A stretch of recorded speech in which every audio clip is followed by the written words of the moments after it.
हाँ बच्चों, क्या ऑडियो और वीडियो क्लियर है?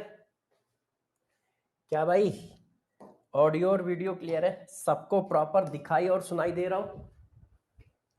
सभी बच्चों को प्रॉपर दिखाई और सुनाई दे रहा हूँ? Good morning, good morning, good morning. नमस्ते बेटे, नमस्ते। Yes yes yes yes yes yes. Good morning, good morning, good morning. Fine बेटा, मस्त एकदम। आवाज नहीं है? क्या बात कर रहे हो? मस्त आवाज आ रही है, तुम्हें कह रहे हो आवाज नहीं है? हाँ, यस, ओके ओके ओके। देखो, आज से आपका बैच स्टार्ट है। पहली क्लास मैंने पढ़ाई थी, शायद फ्राइडे को पढ़ाई थी, है ना? तो मेन बैच आज से स्टार्ट है। आज आप मान सकते हो कि आपका बैच पूरी तरह से आज से स्टार्ट है। मंथन 2.0। तो मंथन 2.0 में सभी बच्चों का स्वागत है। सभी बच्चों का स्वागत है। Yes, all perfect, very good. तो सभी बच्चे पहले तो ये बताएं कि कितने ऐसे बच्चे हैं, आप में से कितने ऐसे बच्चे हैं जो मुझे, हाँ यस, आप में से कितने ऐसे बच्चे हैं जो मुझे पहले से जानते हैं?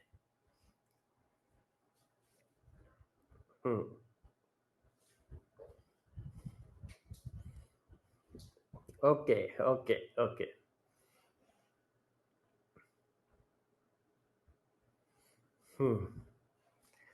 अच्छा, सभी लोग जानते हैं।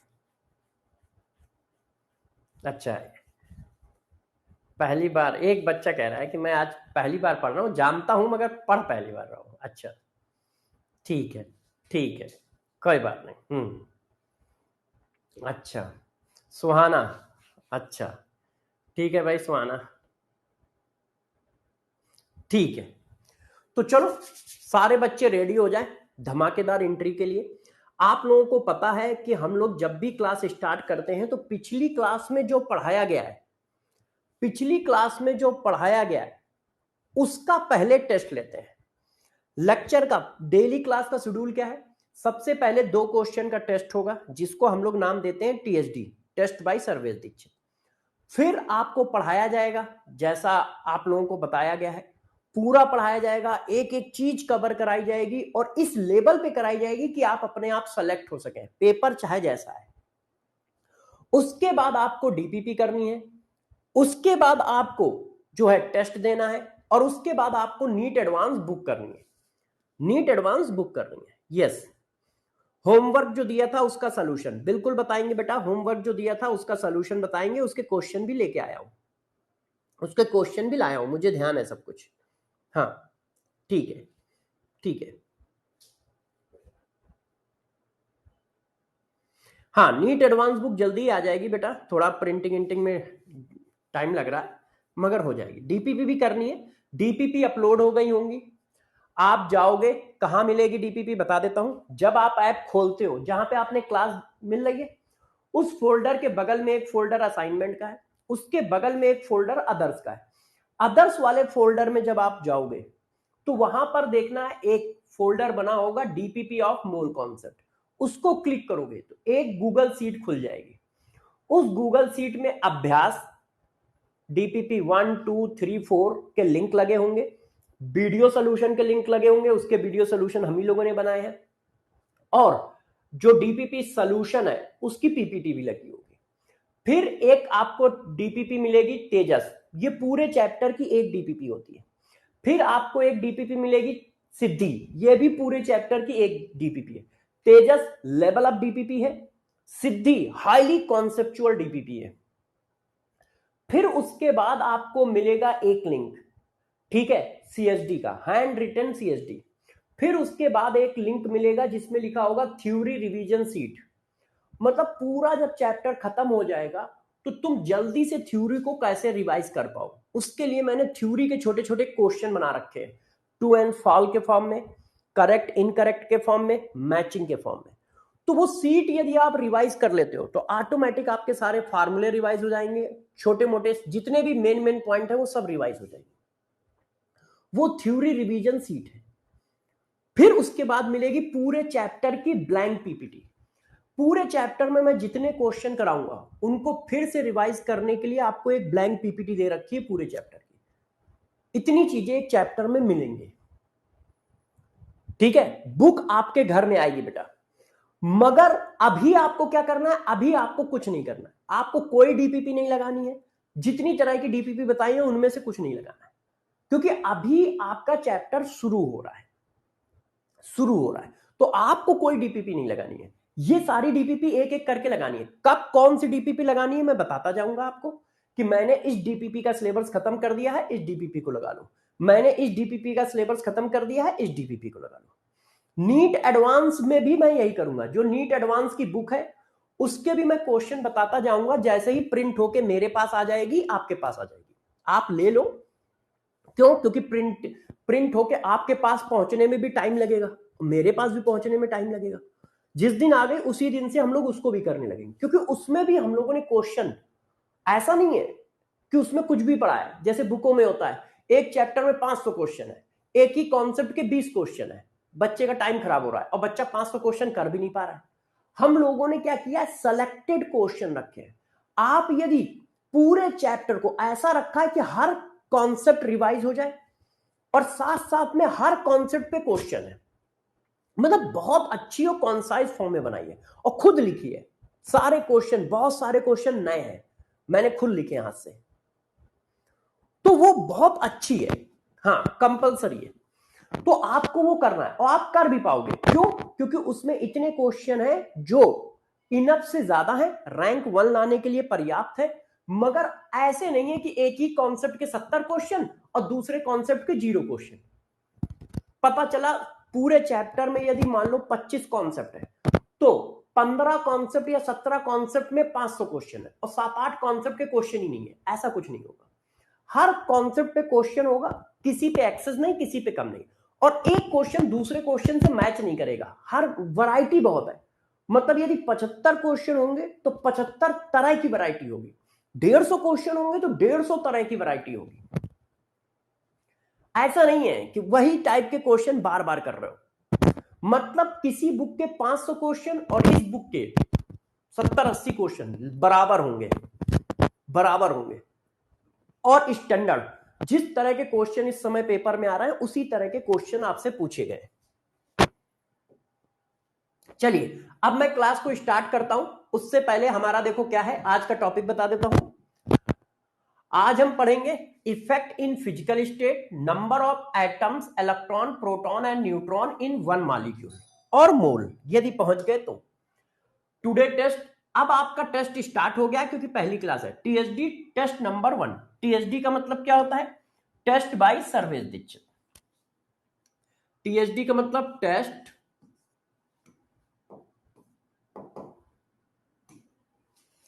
Test by Sarvesh Dixit.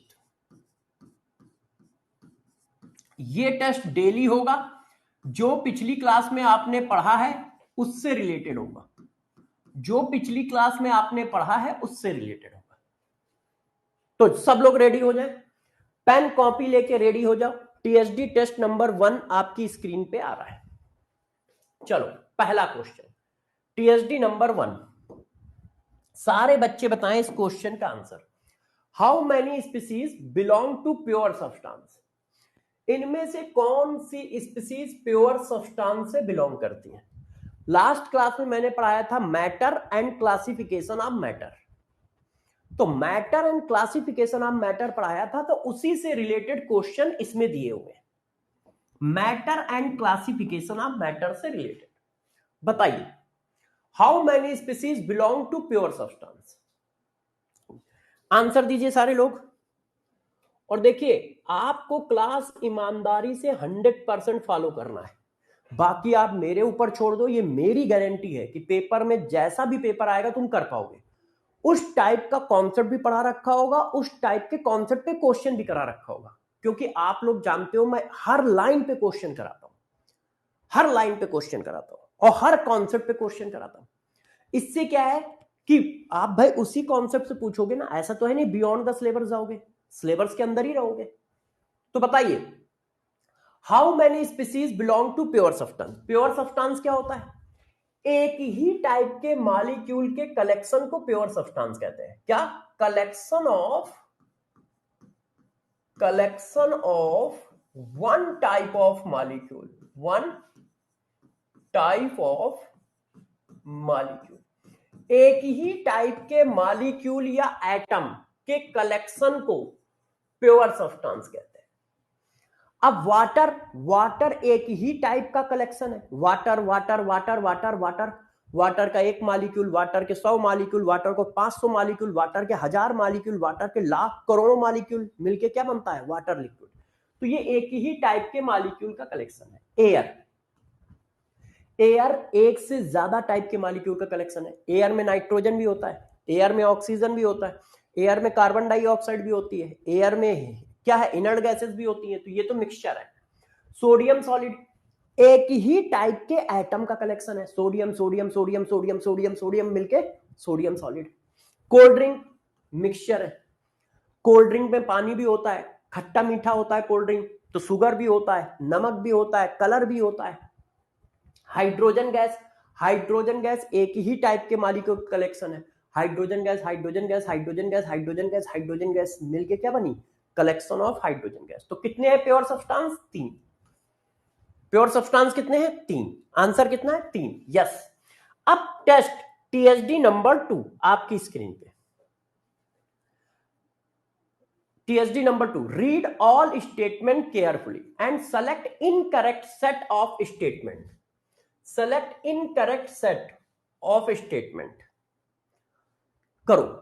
Her topic पे क्वेश्चन। आप यदि देख लो तो स्टेट ऑफ मैटर पे मैंने कितने सारे क्वेश्चन करा डाले, और किसी बुक में एक क्वेश्चन नहीं है। आप नोटबुक को एकदम फॉलो करोगे बहुत ताकत के साथ। बताओ भाई, इनकरेक्ट स्टेटमेंट अपने को चाहिए। कौन कौन इनकरेक्ट स्टेटमेंट है? Water is a pure substance. क्या वाटर प्योर सब्सटेंस होता है? यस, अभी पीछे पढ़ा दिया। क्या वाटर कंपाउंड भी होता है? बताओ। आपको मैं 30 सेकंड देता हूं, फिर मैं करूंगा। बताइए बताइए। इनकरेक्ट चाहिए।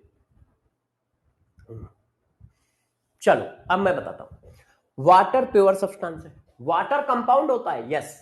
गौर सुनो, डेफिनेशन क्या बताई थी? एक ही टाइप के मॉलिक्यूल के कलेक्शन को प्योर सब्सटेंस कहते हैं। यदि वो मॉलिक्यूल सेम एटम से मिलकर बना है तो एलिमेंट, यदि वो मॉलिक्यूल डिफरेंट टाइप के एटम से मिलकर बना है तो कंपाउंड। तो वाटर डिफरेंट टाइप के एटम से मिलकर बना होता है। ये देखो, एक हाइड्रोजन एक कार्बन, तो ये कंपाउंड है। तो ये भी स्टेटमेंट सही है। एयर इज ए मिक्सचर, ये स्टेटमेंट फॉल्स है। एयर जो होता है वो मिक्सचर होता है ना, कंपाउंड नहीं होता है। एयर इज ए मिक्सचर, ये स्टेटमेंट सही है। Air dissolve in water in A homogeneous mixture, ये भी सही है। जब एयर को पानी में डाल दो तो वो होमोजीनियस मिक्सचर बनाती है, एक जैसा मिक्सचर, बिल्कुल सही है। आप देखोगे जो पानी है ना उसमें एयर डिसॉल्व है, मगर क्या हमको दिखाई देता है कि एयर इधर है पानी इधर है? एक जैसा पानी दिखाई देता है, और पानी में एयर डिसॉल्व होती है। समुद्र के पानी में एयर डिसॉल्व है, आपके बाल्टी के पानी में एयर डिसॉल्व है, आपके ग्लास के पानी में एयर डिसॉल्व है। तो वो होमोजीनियस मिक्सचर है, ये भी सही है। हमसे पूछा गया है इनकरेक्ट स्टेटमेंट बताओ, तो इनकरेक्ट स्टेटमेंट सिर्फ कौन सा है? थर्ड, और कोई नहीं है। इनकरेक्ट स्टेटमेंट कौन सा है? थर्ड, और कोई नहीं है। तो अब आप लोग बताइए, 2 क्वेश्चन का टेस्ट होता है, मैंने बताया है। कभी कभी 3 का भी हो सकता है, ऐसा नहीं है। अब 2 में से किसके कितने सही बताओ भाई। 2 क्वेश्चन में से किस बच्चे ने कितने क्वेश्चन सही किए? सब लोग नंबर बताएं। 2 out of 2, 2 out of 2, 2 out of 2, 2 out of 1, 2 out of 2, 2, 2, 2। Yes yes yes yes yes yes yes, बहुत सही बच्चों, बहुत सही, वेरी गुड, बहुत सही, यस, वेरी गुड, यस। इसी तरह से आपको परफॉर्म करना है। पिछली क्लास में जो पढ़ाया उसका टेस्ट मैं डेली लूंगा, डेली लूंगा। और वो 2 क्वेश्चन मैंने हाथ से लिखे होंगे। आप खूब गूगल सर्च करो, उस तरह का क्वेश्चन मिलेगा ही नहीं। बुक सर्च करो, मिलेगा ही नहीं, क्योंकि वो टीएसडी वाले क्वेश्चन मैं हाथ से लिखता हूं, खुद लिखता हूं। आपको मिलेंगे नहीं, पिछली क्लास पे पढ़ाया हुआ। चलो अब आज का चैप्टर स्टार्ट करता हूं। ये होमवर्क वाले क्वेश्चन है, लास्ट में करा दूंगा, आप बिल्कुल परेशान ना हो, है ना। आज की हेडिंग है इफेक्ट ऑफ फिजिकल स्टेट। इसका मतलब क्या है समझाता हूं। फिजिकल स्टेट का क्या इफेक्ट है, मतलब आपको पता है कितनी फिजिकल स्टेट होती हैं। हाँ, होमवर्क वाले क्वेश्चन कराऊंगा, बीरो कराऊंगा लास्ट में। बताओ सारे बच्चे बताएं कितनी फिजिकल स्टेट होती हैं जो आपके सिलेबस में है। तो आपके सिलेबस में 3 फिजिकल स्टेट है। कौन कौन सी हैं बताइए जरा, कौन कौन सी फिजिकल स्टेट है। पहली है ना लिक्विड स्टेट, दूसरी सॉलिड स्टेट, तीसरी गैस स्टेट। क्या ये बात क्लियर है सबको। आपके पास 3 फिजिकल स्टेट है, सॉलिड लिक्विड गैस। क्लियर है, यस। अब क्या होता है जब केमिस्ट्री चल रही होगी तो आपका फिजिकल स्टेट क्वेश्चन में चेंज हो रहा होगा, तो आपको पता होना चाहिए कौन सी वैल्यू फिजिकल स्टेट चेंज होने पे चेंज होगी, कौन सी वैल्यू फिजिकल स्टेट चेंज होने पे नहीं चेंज होगी। प्लाज्मा नहीं पढ़ना है बेटा, हमें जो पढ़ना है हम लोग सिर्फ उतना बता रहे हैं। तो जरा समझो कौन सी फिजिकल स्टेट की वैल्यू चेंज होगी, कौन सी फिजिकल स्टेट चेंज करने पर वैल्यू चेंज नहीं होगी, ये पढ़ना है। तो इफेक्ट ऑफ फिजिकल स्टेट, तो फिजिकल स्टेट हमारी कितनी है 3, लिक्विड सॉलिड गैस। अब एक एक करके हम ये डिस्कस करेंगे कि ये वैल्यू फिजिकल स्टेट पे डिपेंड करती है या नहीं करती है, और करती है तो वैल्यू बढ़ेगी या घटेगी। आपके पास कौन कौन सी वैल्यू आती है। यदि मैं केमिस्ट्री की बात करूं तो क्या आएगा फिजिकल केमिस्ट्री में, मास, वॉल्यूम, मोल, नंबर, डेंसिटी, यही सब तो आएगा। तो चलो एक एक करके इन सबको डिस्कस करते हैं कि ये फिजिकल स्टेट पे कितना डिपेंड करते हैं कितना नहीं करते हैं। Mass of substance, mass of substance physical state पे डिपेंड करता है या नहीं ये बताते हैं।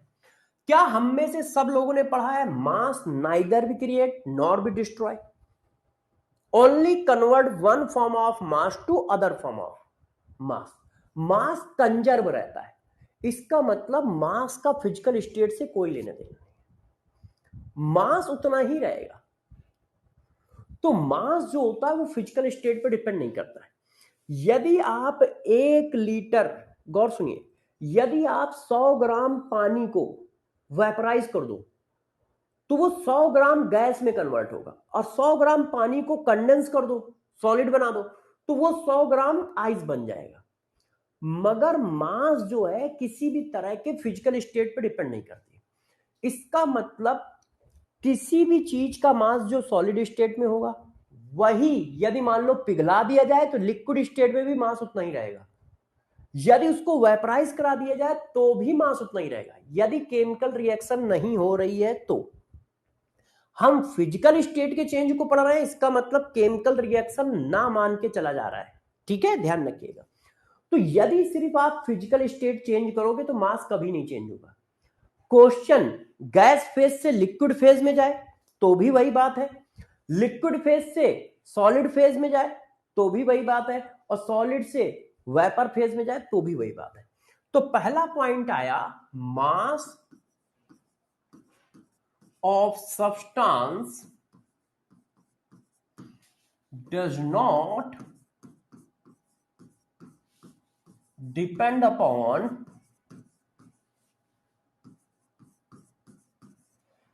फिजिकल स्टेट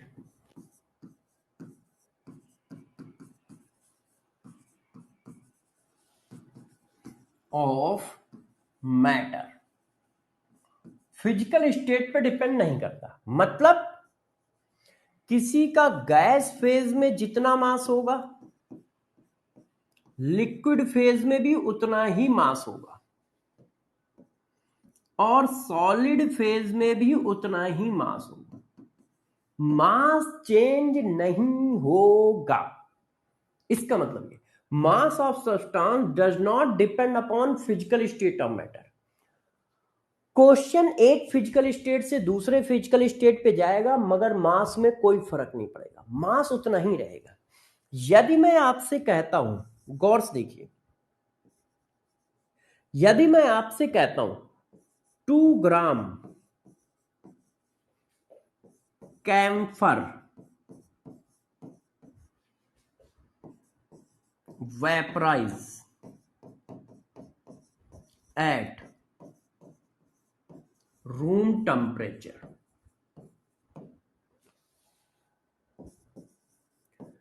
calculate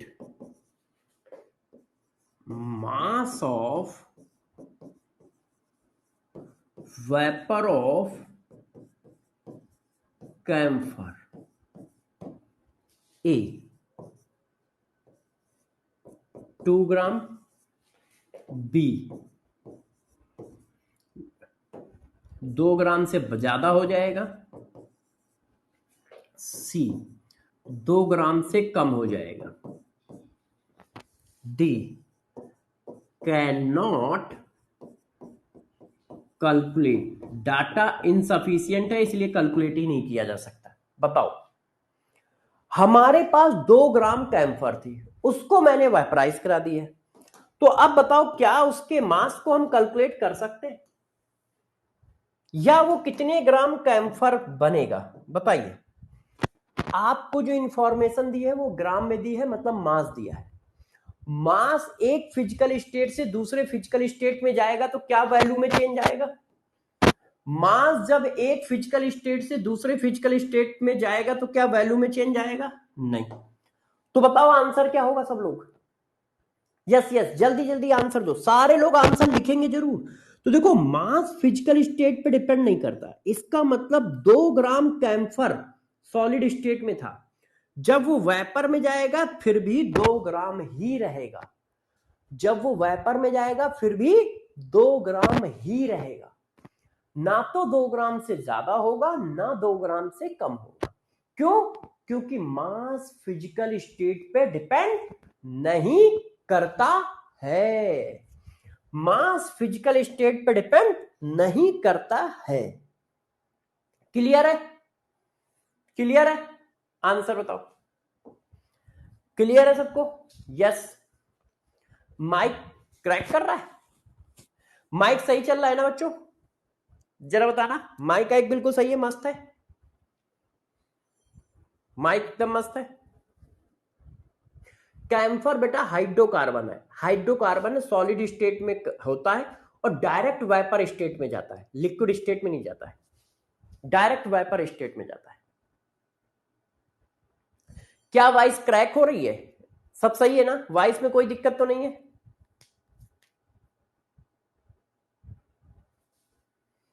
हाँ, चलिए।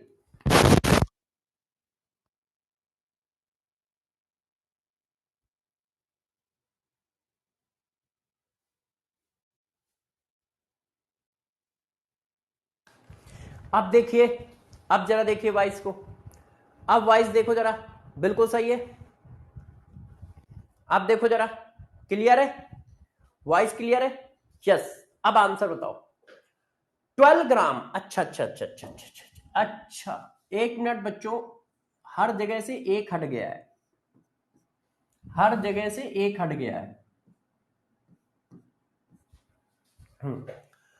12 gram sodium solid converted into vapour of sodium atom, how many gram of sodium vapour form? बताओ बताओ। हमारे पास सोडियम सॉलिड का मास था 12 ग्राम, अब इसको वेपर में कन्वर्ट कर दिया गया है, तो बताओ मास क्या होगा? बढ़ जाएगा, कम हो जाएगा, घट जाएगा या बराबर रहेगा? बराबर रहेगा। क्यों? क्योंकि मास फिजिकल स्टेट पे डिपेंड नहीं करता है, मास फिजिकल स्टेट पे डिपेंड नहीं करता है। क्लियर है? क्लियर है सबको? अच्छा, क्लियर है। तो जरा ये क्वेश्चन बताओ, सारे बच्चे इस क्वेश्चन का आंसर देंगे, ठीक है। देखिए ये एक कंटेनर है ऐसे, अब इस कंटेनर में क्या है, लिक्विड है,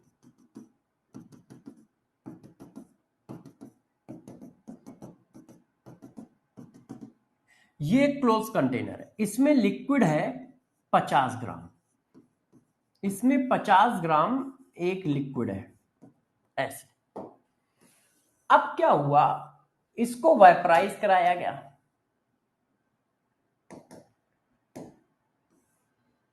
तो जब वेपराइज कराया तो कुछ लिक्विड उड़ गया ऐसे और वेपर बना ली। तो यार 10 ग्राम वेपर फॉर्म हुए, 10 ग्राम वेपर फॉर्म। अब मैं पूछ रहा हूं what amount of liquid remaining in container. देखो 50 ग्राम liquid vaporise in close container after 5 minutes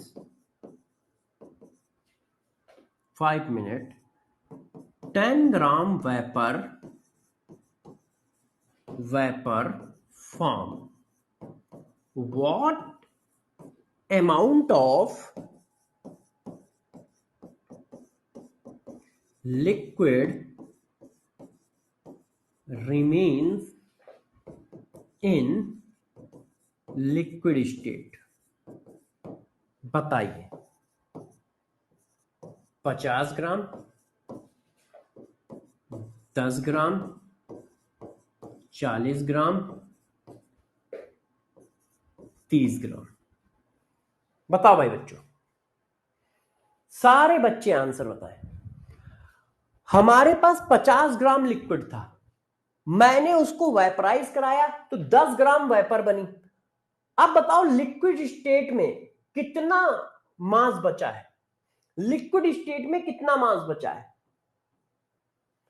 भाई, लिक्विड स्टेट में कितना मास बचा है।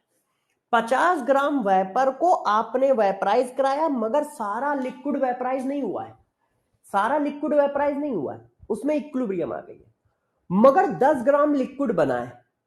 तो बताओ 10 ग्राम वेपर बनी है, तो बताओ अब लिक्विड स्टेट में कितना मास है, लिक्विड स्टेट में कितना मास है बताइए, लिक्विड स्टेट में कितना मास है।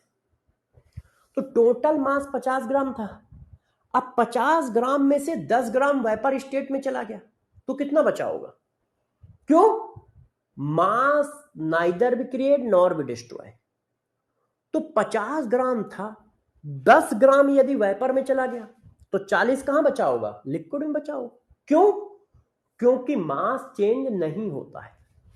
तो टोटल हमारे पास कितना था 50, 50 में से 10 यहां चला गया है तो लिक्विड स्टेट में कितना बचा, 40 ग्राम बचा। बताइए लिक्विड स्टेट में कितना बचा, 40 ग्राम बचा। क्यों, mass neither be create nor be destroy, only convert one form to other form.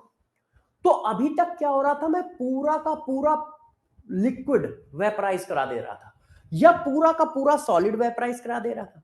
जरूरी थोड़ी है क्वेश्चन में कि सारा का सारा लिक्विड वेपराइज करा दे या सारा का सारा सॉलिड वेपराइज करा दे, हो सकता है पार्सली कराए जैसे मैंने यहां कराया।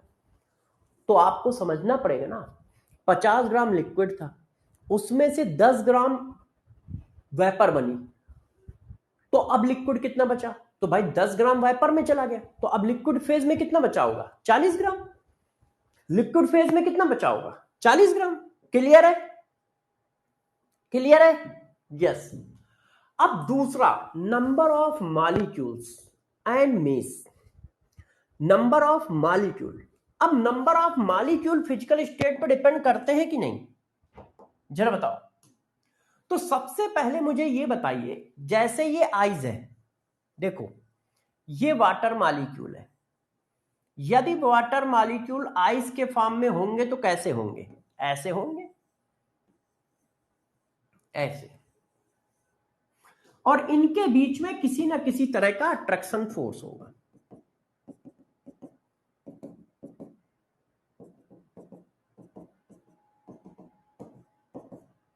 ऐसे। ये सॉलिड के फॉर्म में। मान लो ये लिक्विड फेज में जाते हैं या वेपर फेज में जाते हैं, तो क्या होगा? ये मॉलिक्यूल वेपर फेज में ऐसे चला जाएगा, ये मॉलिक्यूल वेपर फेज में ऐसे चला जाएगा, ये वाला मॉलिक्यूल वेपर फेज में ऐसे चला जाएगा। तो जब वो लिक्विड स्टेट को छोड़कर वेपर स्टेट में जाएंगे या सॉलिड स्टेट को छोड़कर लिक्विड स्टेट में जाएंगे, तो क्या नंबर में फर्क पड़ेगा? भाई फिजिकल स्टेट चेंज होने से सिर्फ फोर्स ब्रेक हो रहा है ना, कोई केमिकल रिएक्शन तो हो नहीं रही है। यदि 10 मॉलिक्यूल ने मिलकर बर्फ जमा रखी है, आइस बना रखी है, तो जब फोर्स खत्म हो जाएंगे तो वो 10 मॉलिक्यूल ही वेपर स्टेट में चले जाएंगे, वही 10 मॉलिक्यूल लिक्विड स्टेट में चले जाएंगे। नंबर थोड़ी चेंज होंगे, नंबर तो उतना ही रहेंगे। क्यों? क्योंकि ना तो कोई केमिकल रिएक्शन हो रही है ना कुछ हो रहा है। नंबर चेंज तो केमिकल रिएक्शन पे होते हैं। तो इसका मतलब नंबर में भी कोई इफेक्ट नहीं आएगा। यदि ये 6 हैं तो यहां पर भी 6 ही मॉलिक्यूल दिखेंगे आपको, बस उनकी फिजिकल स्टेट अलग है। ये फिक्स है, ये अपना घूम फिर रहे हैं, मगर 6 थे 6 ही रहेंगे। तो नंबर पर भी फिजिकल स्टेट का कोई इफेक्ट नहीं पड़ता है, नंबर पर भी फिजिकल स्टेट का कोई इफेक्ट नहीं पड़ता है ना। Number of molecules does not change in physical state. यदि फिजिकल स्टेट चेंज हो रही है तो नंबर ऑफ मॉलिक्यूल पर भी कोई चेंज नहीं आएगा। क्यों? क्योंकि नंबर भी कांस्टेंट रहते हैं। नंबर ऑफ मॉलिक्यूल, जितने मॉलिक्यूल सॉलिड में थे उतने ही मॉलिक्यूल लिक्विड में आएंगे और उतने ही मॉलिक्यूल गैस फेज में जाएंगे। तो number of molecule physical state पे डिपेंड नहीं करते। यदि मैं कहता हूं कि 100, ठीक है, carbon dioxide gas 100 molecule of, यदि मैं ऐसा लिखता हूं 100 molecule of carbon dioxide gas condense in liquid state, मैंने कहा हाउ मैनी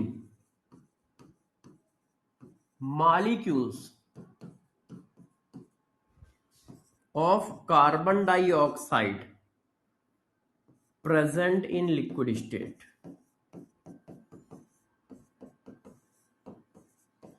तो बताओ कितने मॉलिक्यूल लिक्विड स्टेट में होंगे? 100, 50, 100 से ज्यादा या 100 से कम? बताइए। 100 मॉलिक्यूल हमारे पास कार्बन डाइऑक्साइड के गैस के थे, मैंने उन सबको कंडेंस करा दिया है।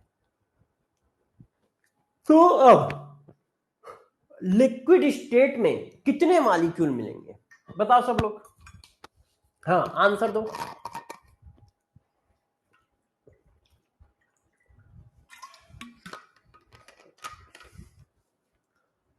सौ मॉलिक्यूल मिलेंगे। क्यों? क्योंकि मुन्ना क्योंकि मॉलिक्यूल के नंबर फिजिकल स्टेट पे डिपेंड नहीं करते हैं। मॉलिक्यूल के नंबर फिजिकल स्टेट पे डिपेंड नहीं करते हैं। यस, मॉलिक्यूल के नंबर फिजिकल स्टेट पे डिपेंड नहीं करते। अच्छा, ये क्वेश्चन तो मैंने कर ही दिया यार, अब इसकी कोई जरूरत नहीं है। ये क्वेश्चन मैंने करा दिया, अब इसकी कोई जरूरत नहीं है, अब इसकी कोई जरूरत नहीं है, ठीक है। हाँ, अब इसकी कोई जरूरत नहीं। अच्छा, अब बताओ, ये मॉलिक्यूल के नंबर फिजिकल स्टेट पे डिपेंड नहीं करते हैं। अब ये बताओ, अगली हेडिंग, वॉल्यूम ऑफ सब्सटेंस, ये करता है, ये करता है। देखो, आपको मैं बताता हूं ये करता है कि नहीं करता है।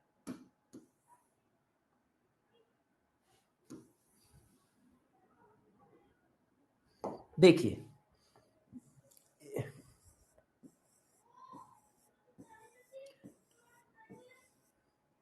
ये हमारे पास सॉलिड वाटर है, मतलब आइस है, इतना। ये क्या है? वाटर सॉलिड, ठीक है। कितने मॉलिक्यूल हैं? 1 2 3 4 5 6 7 8 9 10 11 12 13 14 मॉलिक्यूल है। अब ये लिक्विड स्टेट में गए तो ये ऐसे हो जाएंगे, रहेंगे 14 ही। 1 2 3 4 5 6 7 8 9 10 11 12 13 14। अब देखो, ये 14 मॉलिक्यूल थे, वो भी 14 है। अभी तक इन्होंने कितना स्पेस ऑक्युपाई कर रखा था? अभी तक इन्होंने कितना स्पेस ऑक्युपाई कर रखा था? इतना। क्यों? क्योंकि टाइडली बैंड थे, इतना स्पेस ऑक्युपाई कर रखा था, तो वॉल्यूम इतना था।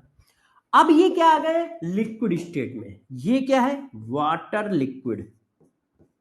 तो लिक्विड में आपको पता है थोड़ी सी डिस्टेंस बढ़ जाती है और मूवमेंट बढ़ जाता है। तो अब इन मॉलिक्यूल ने इतना वॉल्यूम ऑक्युपाई कर रखा है, पहले के रिस्पेक्ट में वैल्यू क्या दी? बढ़ा दी है। ये देखो, आप चेक करो, आपको साफ साफ दिखेगा कि वॉल्यूम बढ़ रहा है। ये देखिए, जगह जो ऑक्युपाई की जा रही है वो बढ़ रही है। अब जब यही वाटर वेपर फेज में जाएगा तो यार यही देखो, 1 2 3 4 5 6 7 8 9 10 11 12 13 14, वही 14 मॉलिक्यूल ने कितना स्पेस घेर रखा है? पूरा कंटेनर के बराबर, पूरे कंटेनर के बराबर। ये देखो, तो इसका मतलब वॉल्यूम जो है वो फिजिकल स्टेट पर डिपेंड करता है। चेक करो, वॉल्यूम जो है फिजिकल स्टेट पर डिपेंड करता है। Volume of substance depend upon physical state.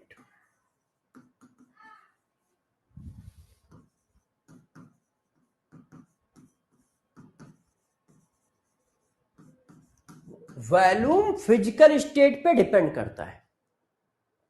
Solid का वॉल्यूम फिक्स्ड होता है, लिक्विड का वॉल्यूम फिक्स्ड होता है, गैस का वॉल्यूम जिस कंटेनर में रखा जाता है उसी को ऑक्युपाई करता है। अब इससे देख के ये पता चलता है कि सॉलिड का वॉल्यूम सबसे कम है, फिर लिक्विड का है, फिर गैस का है। देखो, तो जर्नल ऑर्डर ये होता है।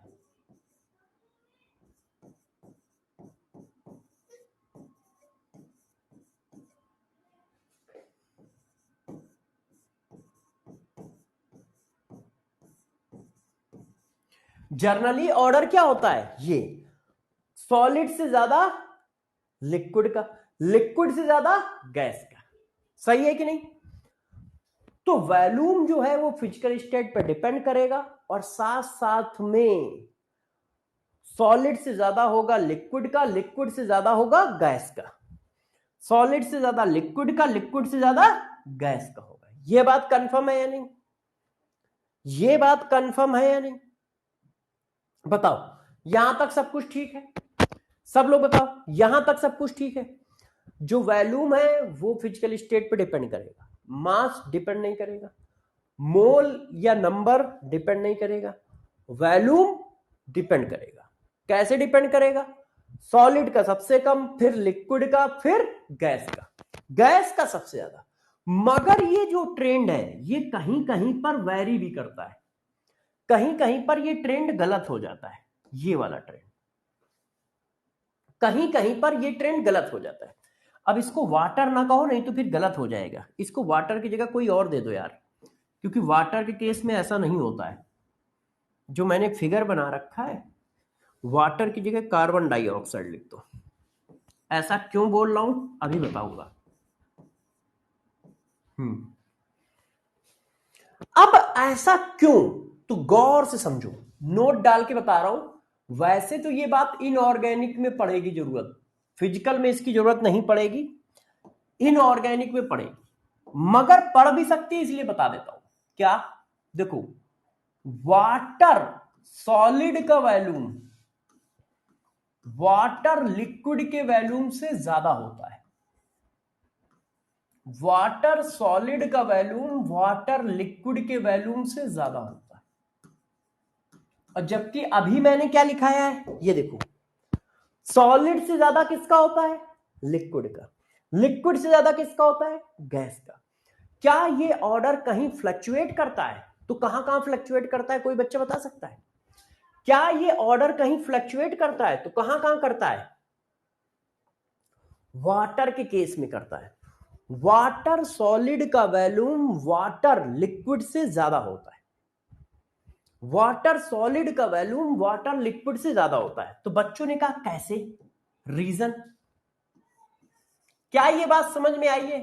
अब बात आती है रीजन। देखो देखो, सबसे पहले क्या रीजन है कि वाटर सॉलिड ज्यादा जगह घेरता है वाटर लिक्विड से। इसी वजह से आपने देखा होगा, घर में जब फ्रिज में बर्फ लगाओगे ना, तो बर्फ जो है उससे थोड़ा ऊपर उठ के बनेगी। बर्फ जो है इससे थोड़ा सा ज्यादा ऊपर उठ के बनेगी। ऐसा क्यों? मतलब जैसे पानी की लेयर तुमने ये लगाई है, तो जब बर्फ बन के आएगी तो थोड़ा और ऊपर उठ के बन के आएगी, ज्यादा जगह घेरेगी। ऐसा क्यों होता है? तो देखो जरा क्यों होता है। देखो, जब वाटर लिक्विड स्टेट में होता है तो कैसा होता है, सॉलिड स्टेट में होता है तो कैसा होता है। जैसे वाटर लिक्विड स्टेट में है, तो जब वाटर लिक्विड स्टेट में है तो इस तरह से हाइड्रोजन बॉन्डिंग करता है। 1 2, एक वाटर 4 हाइड्रोजन बॉन्ड बनाता है, 3 4। एक वाटर इस तरह से 4 हाइड्रोजन बॉन्ड बनाता है, और ये ओपन स्ट्रक्चर होता है। ये कैसा स्ट्रक्चर है? ओपन स्ट्रक्चर है। और ये कहां होता है? लिक्विड स्टेट में। लिक्विड स्टेट में एक वाटर 4 हाइड्रोजन बॉन्ड बनाता है इस तरह से। मगर जब ये सॉलिड स्टेट में जाता है तो देखो जरा क्या हो जाता है। जब ये वाटर सॉलिड स्टेट में जाता है तो ऐसे हाइड्रोजन बॉन्डिंग करता है। देखिए, डरिएगा नहीं, इस तरह से हाइड्रोजन बॉन्डिंग करता है।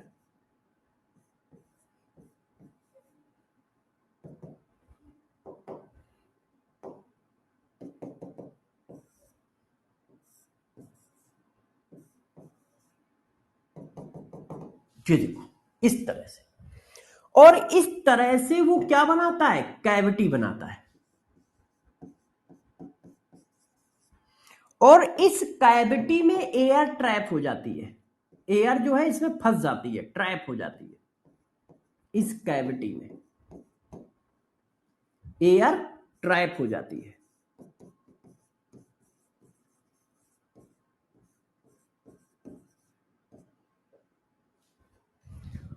तो जब वाटर सॉलिड स्टेट में जाता है, गौर सुनना, जब वाटर सॉलिड स्टेट में जाता है तो इस तरह से कैविटी बना लेता है। और कैविटी में क्या होता है कि एयर ट्रैप हो जाती है। एयर ट्रैप होने की वजह से भाई कुछ जगह अब एयर ने घेर ली, तो जितनी जगह वाटर ने घेर रखी थी, अब उसके साथ साथ एयर भी आ गई, तो ऑटोमेटिक जगह ज्यादा घेरेंगे। क्यों? क्योंकि एयर उसमें बीच बीच में ट्रैप हो गई है। तो इसी वजह से कहा जाता है कि सॉलिड वाटर का वॉल्यूम ज्यादा होता है सॉलिड वाटर लिक्विड से। क्यों? क्योंकि हाइड्रोजन बॉन्डिंग करके कैविटी बनाता है। हाइड्रोजन बॉन्डिंग दोनों में है, लिक्विड स्टेट में कैविटी नहीं बनाता है। ये देखो ओपन स्ट्रक्चर है, यहां पे कोई कैविटी नहीं है। सॉलिड स्टेट में वो कैविटी बनाता है, क्लोज स्ट्रक्चर बनाता है, जिसकी वजह से वहां पर एयर ट्रैप हो जाती है, और एयर ट्रैप होने की वजह से उसका वॉल्यूम बढ़ जाता है। क्या ये बात सही है? एयर ट्रैप होने की वजह से उसका वॉल्यूम बढ़ जाता है। तो रीजन क्या है? रीजन क्या है? रीजन क्या है? In solid state water form cavity. Cavity का मतलब क्लोज स्ट्रक्चर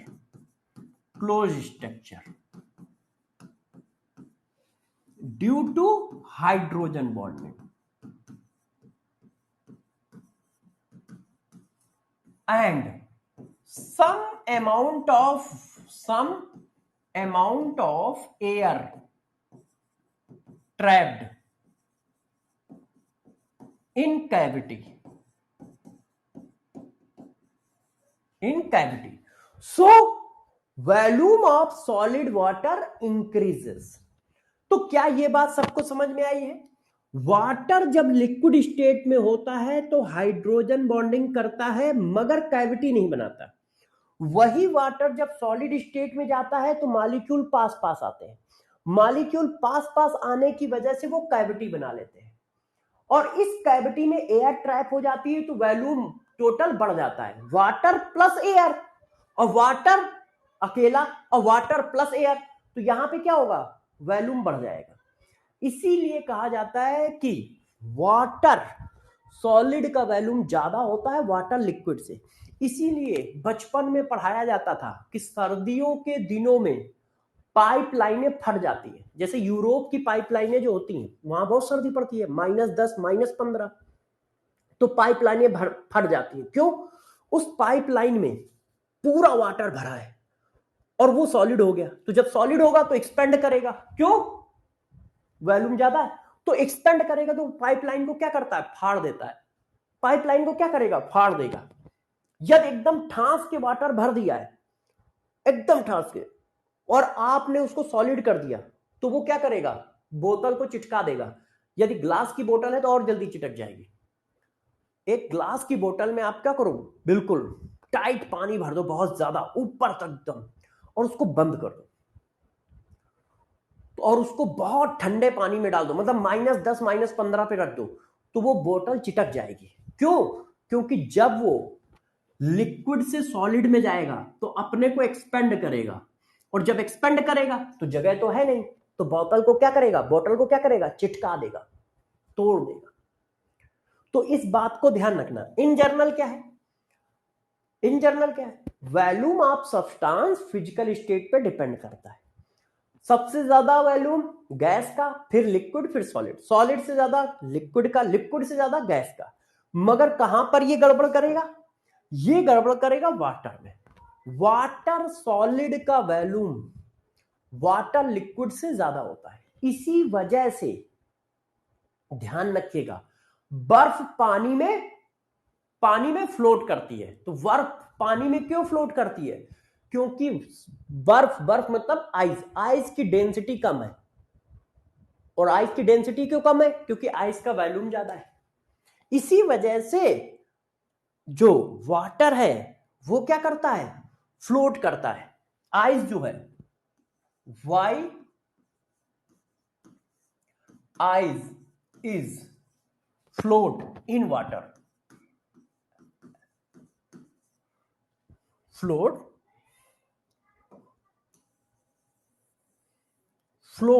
है ना, इन वाटर। बता सकता है कोई बच्चा क्यों? ओफो, एसी थोड़ा कम कर दे। कोई बच्चा बता सकता है? वैसे तो मैंने रीजन बता दिया, मगर कोई बच्चा बताए। आइस पानी में क्यों फ्लोट करती है? आइस पानी में, हाँ, केज का मतलब वही कैविटी होता है। आइस पानी में क्यों फ्लोट करती है? हाँ, आइस पानी में क्यों फ्लोट करती है, बताओ।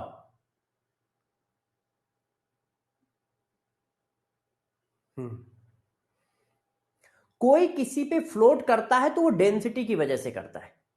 जिसकी डेंसिटी कम है वो फ्लोट करेगा, जिसकी डेंसिटी ज्यादा है वो फ्लोट नहीं करेगा। हाँ, तो क्या है, आपको पता है कि डेंसिटी, देखो, आइस क्या है, आइस की डेंसिटी क्या होगी, मास अपॉन वॉल्यूम। और वाटर की डेंसिटी क्या होगी, मास अपॉन वॉल्यूम। यही तो होगा। अब ये चीज तो दोनों में कांस्टेंट है। क्यों?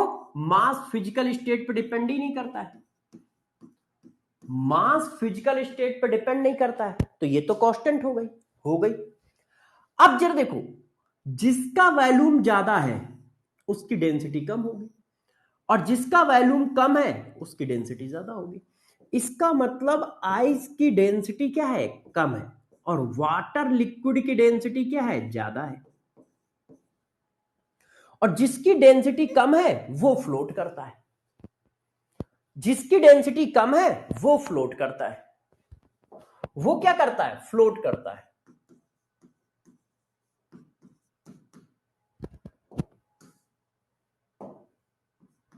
वो फ्लोट करता है। तो रीजन क्या है, रीजन है due to low density of ice in compare to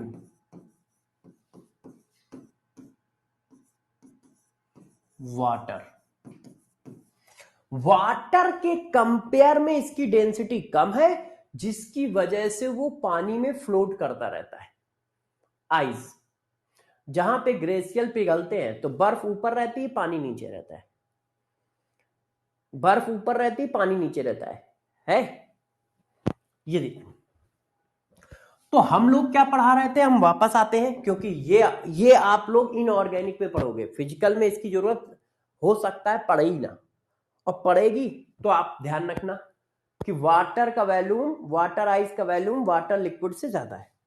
तो मैंने आपको क्या पढ़ाया, मैंने आपको पढ़ाया कि वॉल्यूम फिजिकल स्टेट पे डिपेंड करता है। ठीक है, सॉलिड का वॉल्यूम सबसे कम, फिर लिक्विड का, फिर गैस का। वाटर के केस में सिर्फ रेसिप्रोकल होता है, सॉलिड का ज्यादा होता है, लिक्विड का कम होता है। क्यों? क्योंकि हाइड्रोजन बॉन्डिंग की वजह से वो केज लाइक स्ट्रक्चर बना देता है या कैविटी बना देता है, जिसमें एयर ट्रैप हो जाती है। एयर ट्रैप होने की वजह से वॉल्यूम बढ़ जाता है, वॉल्यूम बढ़ जाता है। क्लियर है? आंसर बताओ। इस क्वेश्चन का आंसर सभी बच्चे दे, और अच्छे से देना भाई, अच्छे से दो, डरना नहीं। 9 gram water liquid occupied 500 volume, if whole water converted into gas phase, correct, select the correct statement. आप लिक्विड से गैस जा रहे हो, आप कहां से कहां जा रहे हो, लिक्विड से gas. Volume of water in gas phase 500, क्या सही है? पहला स्टेटमेंट सही है क्या? आंसर बताओ सारे लोग। भाई जब लिक्विड से गैस जाओगे तो वॉल्यूम बढ़ जाएगा, 500 ml क्यों रहेगा? Volume of water in gas phase is greater than 500 ml। Yes, हम सबको पता है कि लिक्विड का वॉल्यूम से ज्यादा गैस का वॉल्यूम होगा। Volume of water in gas phase less than 500, ना मुन्ना ना, ग्रेटर होगा, है ना, क्योंकि आप फेज चेंज करोगे तो वैल्यू बढ़ेगी। अब बताओ डेंसिटी ऑफ सब्सटेंस। तो देखो, अब बात करते हैं डेंसिटी की। बताइए, डेंसिटी इक्वल टू होता है मास अपॉन वॉल्यूम।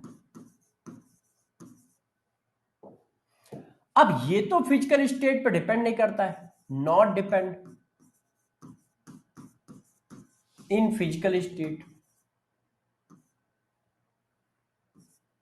मास करता है, बताओ भाई, अरे बताओ ना यार मुन्ना, क्या मास फिजिकल स्टेट पे करता है? नहीं करता है, मगर ये करता है, डिपेंड अपॉन फिजिकल स्टेट। अब यार यदि ये फिजिकल स्टेट पे डिपेंड करता है तो ऑटोमेटिक डेंसिटी भी करेगी। इसका मतलब क्या है? Density also depend upon physical state.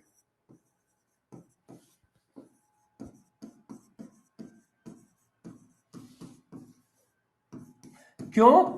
क्योंकि भाई वैल्यूम कर रहा है तो उसको भी करना पड़ेगा। यदि इसकी वैल्यू चेंज होगी तो ऑटोमेटिक इसकी वैल्यू चेंज होगी। और जस्ट क्या है? उल्टा है, इनवर्सली प्रोपोर्शनल है क्या? Inversely proportional.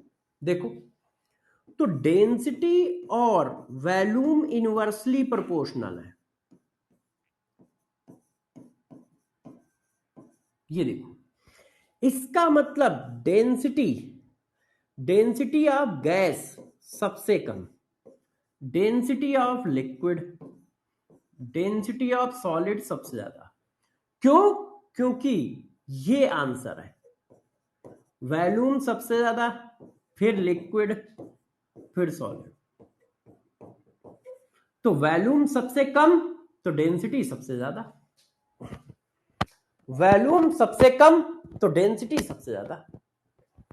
मगर वाटर के केस में ऐसा नहीं होगा।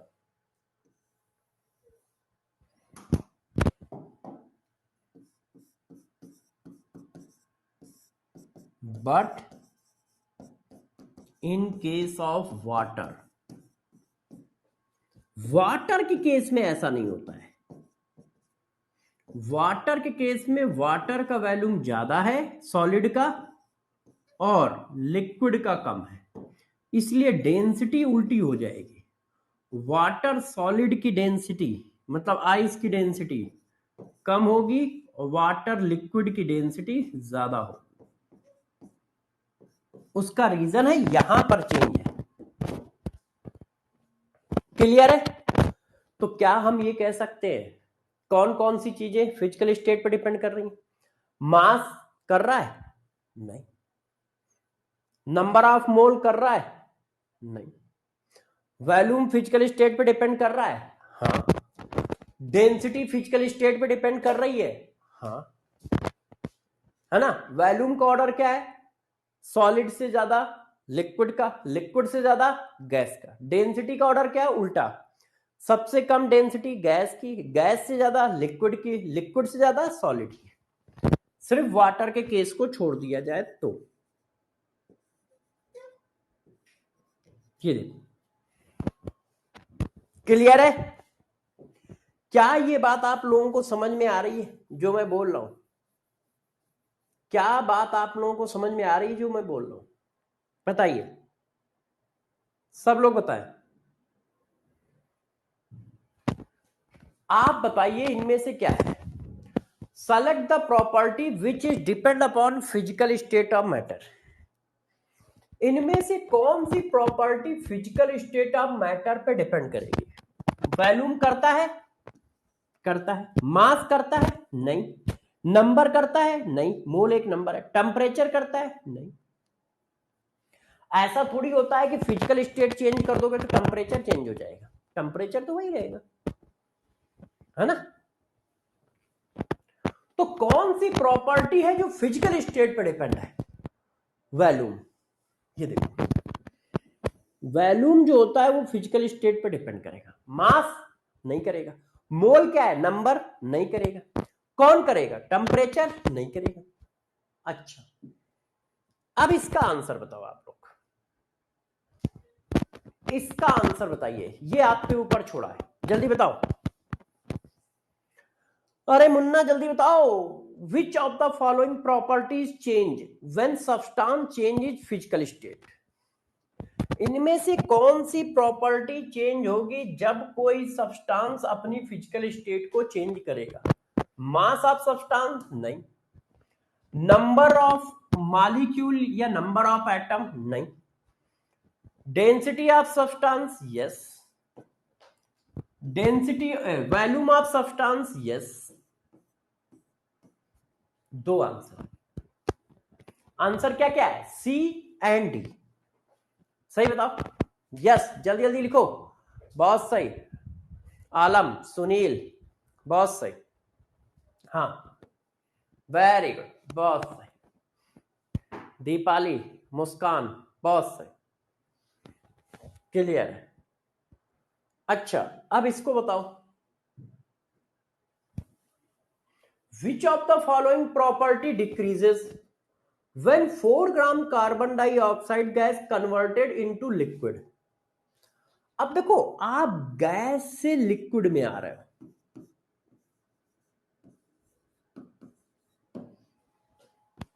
तो भाई मास पे तो कोई इफेक्ट पड़ता ही नहीं है फिजिकल स्टेट का, नंबर पे कोई इफेक्ट पड़ता ही नहीं है फिजिकल स्टेट पर। अब गैस से लिक्विड में जाओगे तो क्या होगा? वॉल्यूम जो होगा वो घटेगा, है ना, वॉल्यूम जो होगा वो घटेगा, डेंसिटी जो होगी वो बढ़ेगी,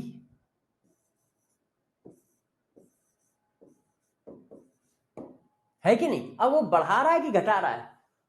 विच of the following property decreases when 4 gram of carbon dioxide converted into CO2 liquid?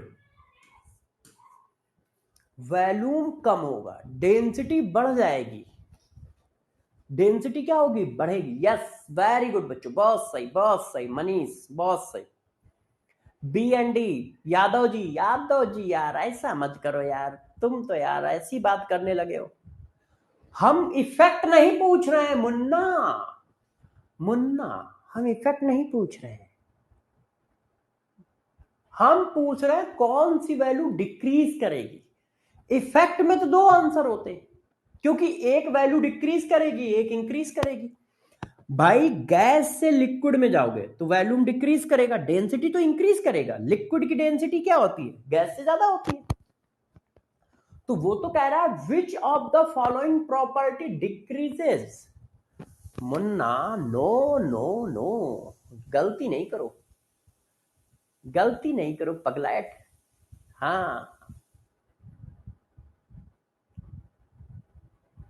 बात समझ पा रहे हो? यस। अच्छा एक क्वेश्चन और करोगे? अरे यार तुम में एक बड़ी प्रॉब्लम है, एक क्वेश्चन और करोगे, एक क्वेश्चन और करोगे, कितने क्वेश्चन करोगे यार? लो कर लो एक क्वेश्चन और कर लो भाई। 2 gram ice melt and store in 10 litre vessel eight 20 degree centigrade temperature, how many gram of liquid water from form approximate? बताओ भाई, बताओ बताओ क्या आना चाहिए? 2 ग्राम आइस को मेल्ट कर दिया गया है तो कितने ग्राम आइस बनेगी?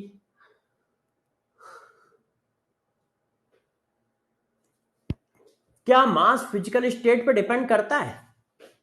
नहीं, तो बस लगभग 2 ग्राम ही बनेगी।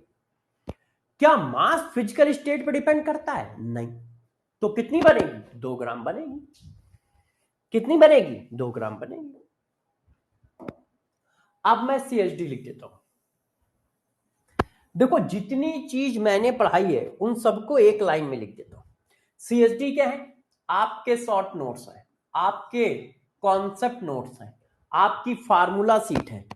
आपको ध्यान रखना है कि आप पूरे चैप्टर को रिवाइज कैसे करोगे, क्योंकि जब तक चैप्टर खत्म होगा कम से कम मोल कॉन्सेप्ट में मैं 110 पेज से 140 पेज पढ़ा दूंगा। तो इतने पेज कैसे ध्यान रखोगे और कैसे रिवाइज करोगे? टाइम लगेगा। CHD से आपको मैं ज्यादा से ज्यादा 7 या 8 पेज या 4 पेज, 4 पेज के अंदर पूरा CHD आ जाएगा। 4 भी ज्यादा बोल रहा हूं, 1 1 2 2 बस, ज्यादा से ज्यादा 3, पूरा CHD आ जाएगा। उसमें आपकी सारी थ्योरी लिखी होगी, सारे कॉन्सेप्ट लिखे होंगे, सारे फार्मूले लिखे होंगे। तो इसको आपको प्रिंट करा के रख लेना है या लिखते जाना है अलग कॉपी बना के रिवीजन करने के लिए, क्योंकि अभी कुछ दिन बाद आपको रिवीजन में टेंशन होगी, क्योंकि पूरी पूरी इतनी बड़ी बड़ी नोटबुक कैसे रिवाइज करोगे तब। तो देखो मैंने आपको पढ़ाया कि mass, mole number of molecules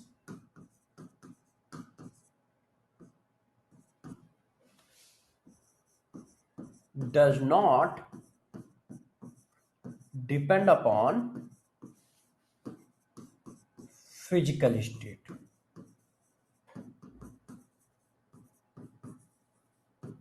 फिर क्या बताया, volume, density, depend upon physical state. ये फिजिकल स्टेट पे डिपेंड करते हैं। अब कैसे करते हैं, तो देखो वॉल्यूम में ये है सॉलिड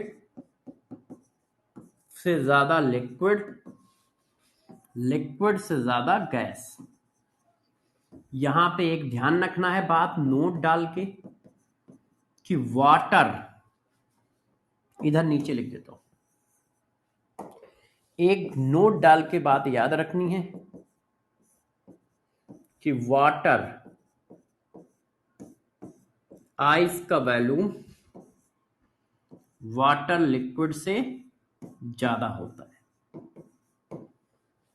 उसी तरह से डेंसिटी, डेंसिटी का ऑर्डर क्या होगा, डेंसिटी इक्वल टू होता है मास अपॉन वॉल्यूम। तो जस्ट अपोजिट ऑर्डर होगा, सॉलिड की सबसे ज्यादा, फिर लिक्विड की, फिर गैस की। यहां पर भी वही बात याद रखनी है कि वाटर, आइस की डेंसिटी जो होती है वाटर लिक्विड से कम होती है इन केस ऑफ वाटर। और ऐसा क्यों है, ये सारी बातें बता दी हैं कैसे है, क्लियर है। तो जितनी बातें मैंने अभी तक पढ़ाई वो आपके शॉर्टकट फॉर्म में यहां पे आ गई हैं, चेक कर लो। हाँ बेटा अब मोल ही पढ़ाएंगे। अब जरा देखो यार बच्चों, अब हम चलते हैं नई हेडिंग पे। सब लोग रेडी हो नई हेडिंग के लिए? क्या सब लोग रेडी हैं नई हेडिंग के लिए? नंबर ऑफ, नहीं पहले number of atom.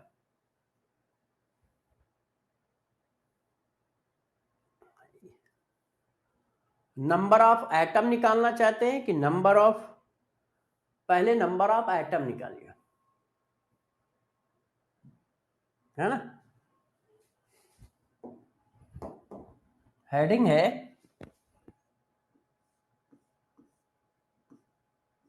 Number of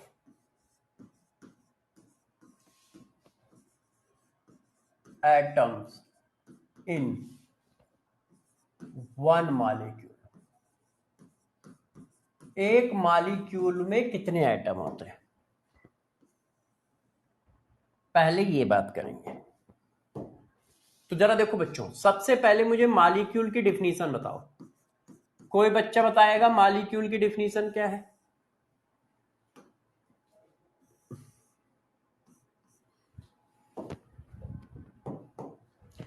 कोई बच्चा बताएगा मॉलिक्यूल की डिफिनीशन क्या होती है? मॉलिक्यूल क्या होता है? मॉलिक्यूल होता है group of atom, group of atom, एक से ज्यादा एटम का ग्रुप मॉलिक्यूल बोला जाता है। एक से ज्यादा एटम का ग्रुप मॉलिक्यूल बोला जाता है। एक से ज्यादा एटम का ग्रुप, अब ग्रुप को हिंदी में क्या कहते हैं मुझे भी नहीं पता। एक से ज्यादा एटम का ग्रुप मॉलिक्यूल बोला जाता है। एक से ज्यादा एटम का ग्रुप मॉलिक्यूल बोला जाता है, शॉर्टकट में ग्रुप ऑफ एटम। अब गौर समझिए, यदि ये ग्रुप ऑफ एटम, यदि ये group of atom same atom से मिलके बना है। यदि एक group of atom form by same atom, यदि एक group of atom same atom से मिलके बना है तो उसको कहते हैं एलिमेंट। तो उस मॉलिक्यूल का नाम क्या होता है? एलिमेंट। फॉर एग्जाम्पल, जैसे देखो ये ग्रुप ऑफ एटम है कि नहीं, दो एटम का ग्रुप है तो मॉलिक्यूल हो गया, मगर दोनों एटम सेम है तो मॉलिक्यूल का क्लासिफिकेशन एलिमेंट। अब ये देखो ये ग्रुप ऑफ एटम है, कितने एटम है? 8। तो ये क्या है? मॉलिक्यूल, मगर सेम एटम से फॉर्म है इसलिए इसको एलिमेंट भी कह सकते हो। ये देखो ग्रुप ऑफ एटम, मॉलिक्यूल, मगर सेम एटम से मिलके फॉर्म है इसलिए इसको एलिमेंट भी कह सकते हो। तो चाहे इसको मॉलिक्यूल बोल दो चाहे इसको एलिमेंट बोल दो। अब देखो फॉर्म बाय डिफरेंट एटम, यदि वो group of atom different atom से मिलके बना है तो उसको बोलते हैं कंपाउंड। तो उसको बोलते हैं कंपाउंड। जैसे वाटर, कई एटम का समूह है, कई एटम है ना इसमें तो मॉलिक्यूल है, मगर मॉलिक्यूल है तो इसका क्लासिफिकेशन क्या हुआ? दो डिफरेंट एटम से मिलके बना है इसलिए कंपाउंड। H2SO4,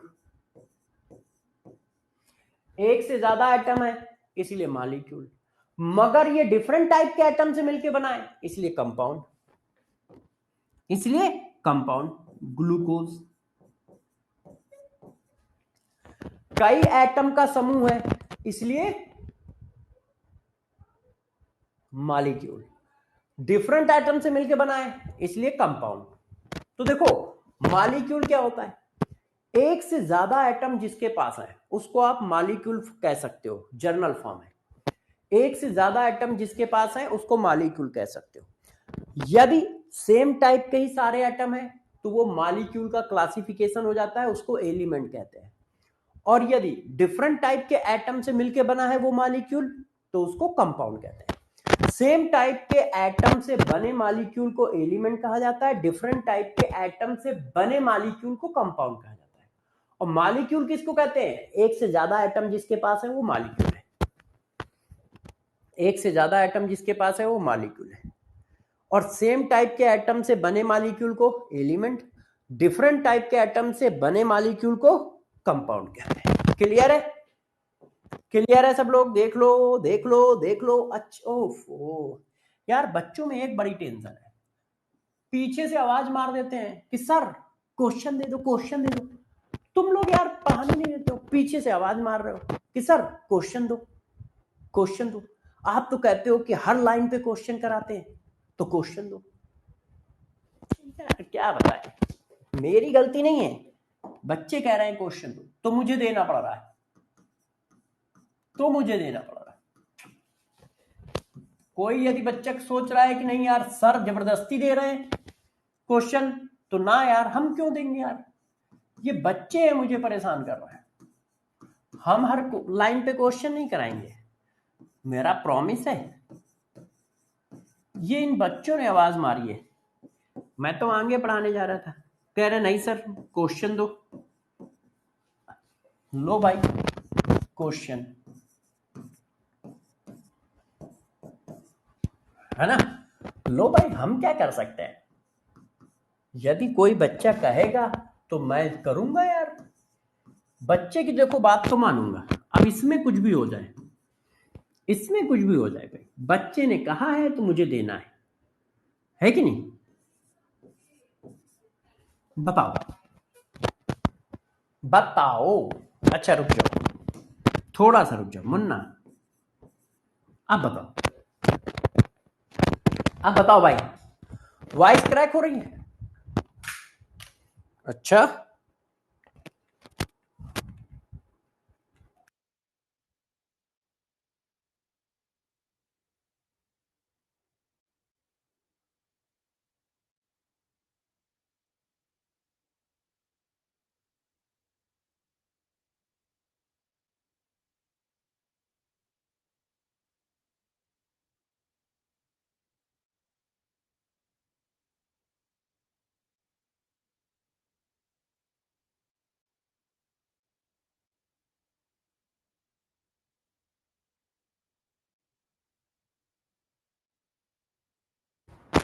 आप चेक करो ना, ऑफ था, कैसे आवाज आएगी? आप बताइए और आंसर बताएं। ए की मैचिंग क्या होगी बताओ, ए की मैचिंग क्या होगी? सही बताना, नहीं तो समझ लेना बहु मारेंगे। किसी ने गलत बताई तो भाई दौड़ा के मारूंगा मैं। ए की मैचिंग बताओ। सचिन कह रहा वॉइस क्रैक, रुक जाओ यार मुझे देखनी पड़ेगी।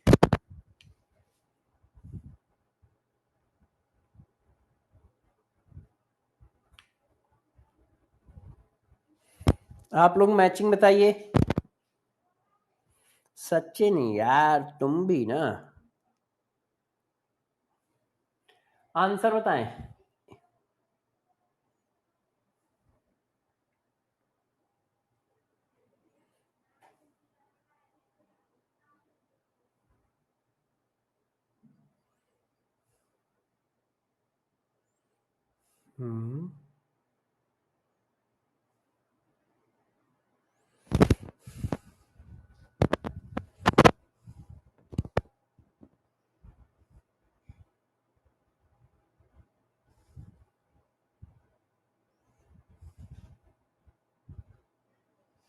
भाई लोगों ने अभी तक मेरे को बैच ही अलॉट नहीं किया है। मेरे को बैच ही अलॉट नहीं है तो मैं बैच के अंदर जा ही नहीं पा रहा हूं कि चेक करूं। चलो कोई बात नहीं। वॉइस में बहुत ज्यादा प्रॉब्लम हो रही है क्या बच्चों? हाँ तो देखो, मॉलिक्यूल क्या होता है? एक से ज्यादा एटम के कलेक्शन को मॉलिक्यूल कहते हैं। तो क्या इसमें एक से ज्यादा एटम है? हाँ तो मॉलिक्यूल है। क्या इसमें एक से ज्यादा एटम है? हाँ मॉलिक्यूल है। क्या इसमें एक से ज्यादा एटम है? हाँ मॉलिक्यूल है। क्या इसमें एक से ज्यादा एटम है? नहीं, मॉलिक्यूल नहीं है। अच्छा, एलिमेंट क्या होता है?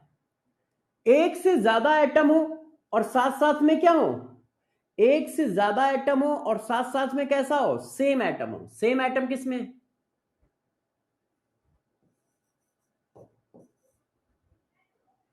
कंपाउंड किसको कहते हैं? कंपाउंड किसको कहते हैं?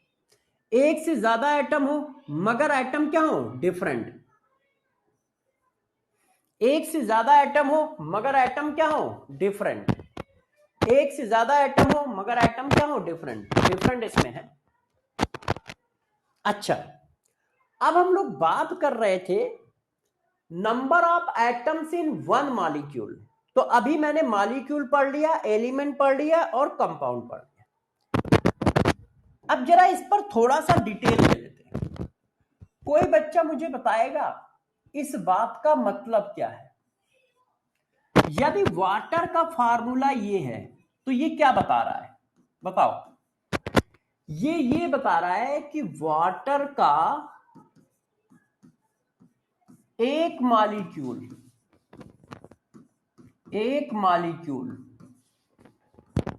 दो हाइड्रोजन एटम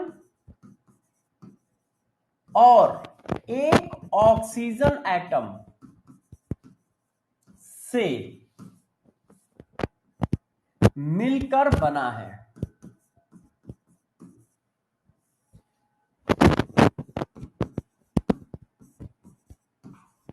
यही बता रहा है ना? बताओ ये क्या बता रहा है? ये बता रहा है कि वाटर का एक मॉलिक्यूल दो हाइड्रोजन एटम, जब यहां कुछ नहीं लिखा होता है तो एक माना जाता है। तो वाटर का एक मॉलिक्यूल दो हाइड्रोजन एटम और एक ऑक्सीजन एटम से मिलकर बना है। अब यदि मान लो कोई ऐसा लिखा है, ये क्या बता रहा है बताओ भाई? ये क्या बता रहा है? N2O3 का एक मॉलिक्यूल दो नाइट्रोजन एटम और तीन ऑक्सीजन एटम से मिलकर बना है। यही तो बता रहा है। अच्छा, यदि ये लिखा है तो ये क्या बता रहा है? एक molecule of glucose 6 carbon atom, 12 hydrogen atom और 6 ऑक्सीजन एटम से मिलकर बना है। यही तो बता रहा है। बताओ सही है कि नहीं? सही है कि नहीं? वाटर का एक मॉलिक्यूल 2 हाइड्रोजन 1 ऑक्सीजन से मिलकर बना है। N2O3 का एक मॉलिक्यूल 2 नाइट्रोजन 3 ऑक्सीजन से मिलकर बना है। ग्लूकोज का एक मॉलिक्यूल 6 कार्बन 12 हाइड्रोजन 6 ऑक्सीजन से मिलकर बना है। मतलब एक मॉलिक्यूल में कितने एटम है? जितने नीचे का प्रफिक्स है, नीचे के प्रफिक्स को बोलते हैं एटॉमिसिटी। एक मॉलिक्यूल में कितने एटम है? जितनी उसकी एटॉमिसिटी है। चेक करो, एक मॉलिक्यूल में कितने कार्बन? 6, इसकी एटॉमिसिटी 6 है। एक मॉलिक्यूल में कितने हाइड्रोजन? 12, इसकी एटॉमिसिटी 12 है। एक मॉलिक्यूल में कितने ऑक्सीजन? 6, इसकी एटॉमिसिटी 6। तो एक मॉलिक्यूल में कितने एटम होते हैं? जितनी उसकी एटॉमिसिटी होती है उस मॉलिक्यूल में। और एटॉमिसिटी का मतलब नीचे का प्रफिक्स, ये नीचे का प्रफिक्स, ये नीचे का प्रफिक्स। तो एक मॉलिक्यूल में कितने एटम होते हैं? एक मॉलिक्यूल में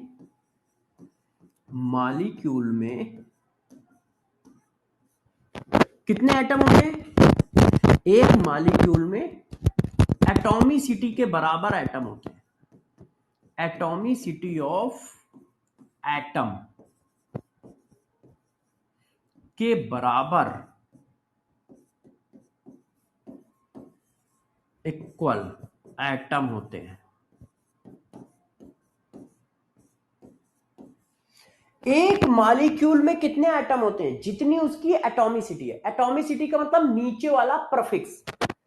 कितनी है? 2 एटम है। कितनी है? एक एटम है। कितनी है? 2, नाइट्रोजन 2 है। कितनी है? 3, कार्बन 6, हाइड्रोजन 12, ऑक्सीजन 6। एक मॉलिक्यूल में किसी के कितने एटम होंगे? जितनी उसकी एटॉमिसिटी होगी। मतलब जितना नीचे का प्रफिक्स लिखा होगा उतनी होगी, है कि नहीं? चेक करो, होगी कि नहीं होगी? होगी। तो जरा इस बात को बताना, सारे बच्चे बताएंगे अच्छे से। कोई गड़बड़ किया तो बहुत मारूंगा, ध्यान रखना। सुक्रोज का मॉलिक्यूलर फार्मूला ये है, C12H22O11। बताओ, number of carbon atom in one molecule of sucrose.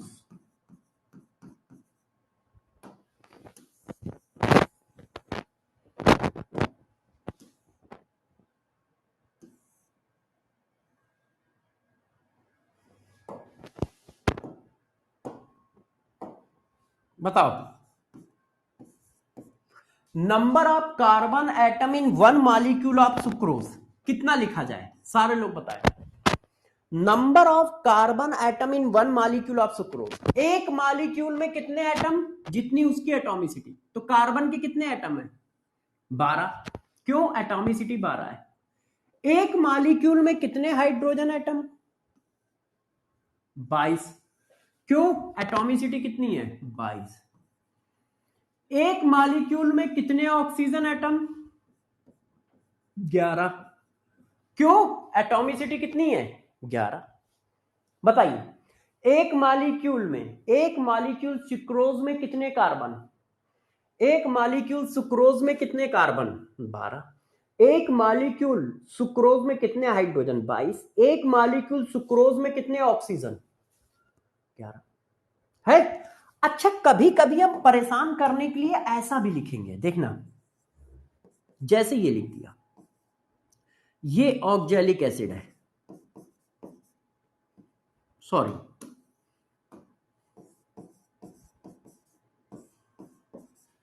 अब बताओ, number of oxygen atom in one molecule.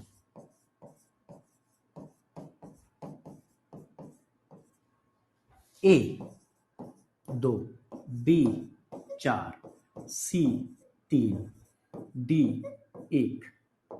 बताइए, एक मॉलिक्यूल में कितने ऑक्सीजन? तो भाई ये क्या लिखा है? ये ऐसे लिखा है और इसके ऊपर लगा है 2। तो 2 कार्बन 4 ऑक्सीजन 2 हाइड्रोजन। इसका मतलब ये हुआ ना, भाई दोनों ऑक्सीजन सेम है तो इनको ऐसे लिखो मॉलिक्यूलर फॉर्म में, वो तो स्ट्रक्चर फॉर्म में लिखा है, मॉलिक्यूलर फॉर्म ये हुआ। अब दो का मल्टीप्लाई सब में है तो एक इंटू दो दो, दो इंटू दो चार, एक इंटू दो दो, तो एक मॉलिक्यूल में कितने ऑक्सीजन आएंगे? 4।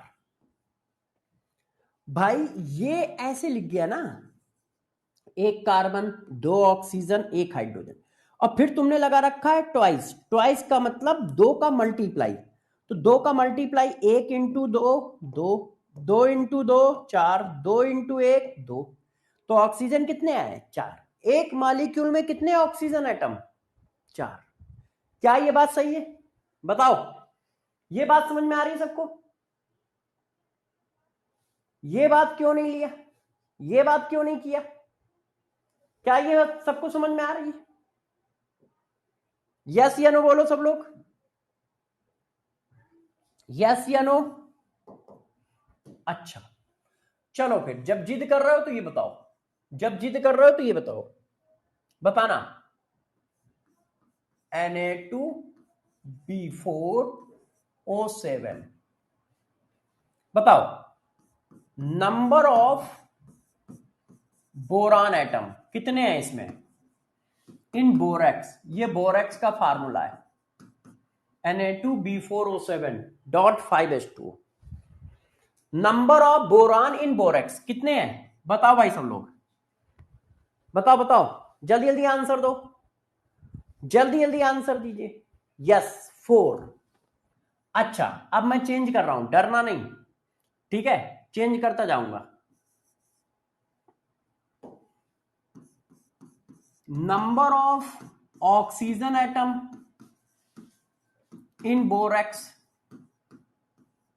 बताओ कितने हैं, कितने हैं बताओ भाई, कितने? Number of oxygen atom in borax कितने हैं? 7।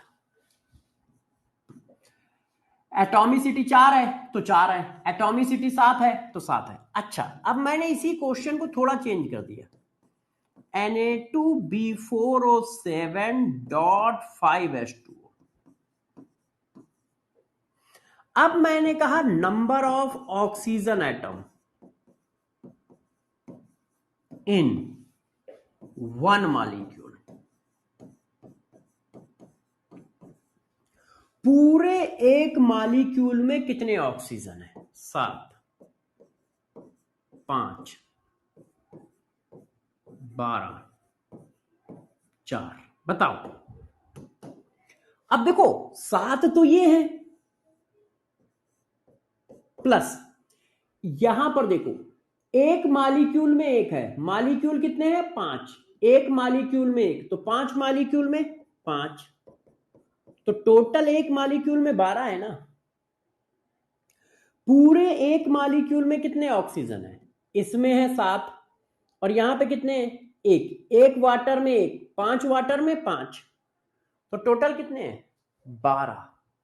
टोटल ऑक्सीजन कितने हैं? 12। चेक करो, एक में 7, और यहां पर देखो ये तो होगा इसके साथ, अब इसमें क्या है? एक वाटर में एक, तो 5 वाटर में 5, तो 5 यहां पे है 7 यहां पे है, तो टोटल कितने हो गए? 12 है। टोटल कितने हो गए? 12। क्या ये बात सबको समझ में आ रही है? बच्चे कह रहे हैं सर जिद करेंगे, एक तो यार बड़े जिद्दी है, पता नहीं क्या बात है। लो बताओ, बताओ सब लोग बताएं।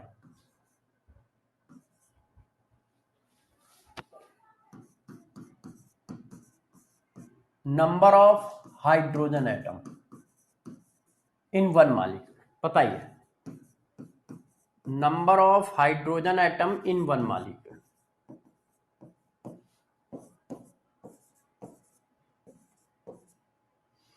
बताओ भाई,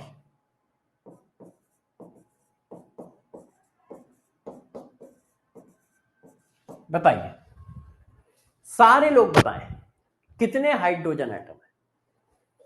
तो हाइड्रोजन एटम कितने हैं? जितनी उसकी एटॉमिसिटी है। 257। अच्छा, अब गौर से आप ध्यान दो, यदि मैं टोटल एटम पूछूंगा तो क्या करोगे? एक मॉलिक्यूल में टोटल एटम, देखो जैसे ये वाटर है, अब ये कितने एटम से मिलकर बना है? 2 हाइड्रोजन 1 ऑक्सीजन। तो टोटल एटम कितने हैं? 2 और 1 3। टोटल एटम 3 खर्च हुए, उसमें से 2 हाइड्रोजन के हैं, 1 ऑक्सीजन का है। जब आप एटम का नाम स्पेसिफाई नहीं करोगे, इसका तो तुम टोटल पूछ रहे हो, टोटल नंबर ऑफ एटम, तो टोटल एटम कितने खर्च हो रहे हैं? 3। कहां से आ रहा है? इनकी एटॉमिसिटी का सम, 2 और 1 3। अब ग्लूकोज में बताओ टोटल एटम कितने हैं, जरा देखो। टोटल एटम, टोटल एटम कितने हैं? तो देखो 6 तो इसके हैं, 12 इसके हैं और 6 इसके हैं। मतलब सबकी एटॉमिसिटी का सम, एक मॉलिक्यूल में टोटल एटम कितने हैं? सबकी एटॉमिसिटी का सम। एक मॉलिक्यूल बनाने में टोटल 24 एटम खर्च हुए। एक मॉलिक्यूल बनाने में कितने एटम खर्च हुए हैं? 24। 6 इसके, 12 इसके, 6 इसके। तो टोटल एटम कितने आएंगे? उनकी एटॉमिसिटी का सम, उनकी एटॉमिसिटी का सम। क्लियर है? बताओ भाई, क्लियर है कि नहीं? अब मैं इस बात को सीएचडी में लिखता हूं, फिर इस पर क्वेश्चन पूछता हूं। अब जरा देखो बच्चों, इसको सीएचडी में कैसे लिखा जाएगा। सपोज करो, ये कॉन्सेप्ट है ना, इसलिए सीएचडी में लिखूंगा। सपोज करो एक मॉलिक्यूल ऐसा है, AX BY CZ so on, एक मॉलिक्यूल ऐसा है। अब किसी ने कहा भाई number of A atom in one molecule, एक मॉलिक्यूल में ए एटम कितने हैं बताओ? Number of A atom in one molecule बताइए सब लोग, सब लोग बताएं। सारे बच्चे बताएं। Number of A atom, number of B atom, सब बताइए।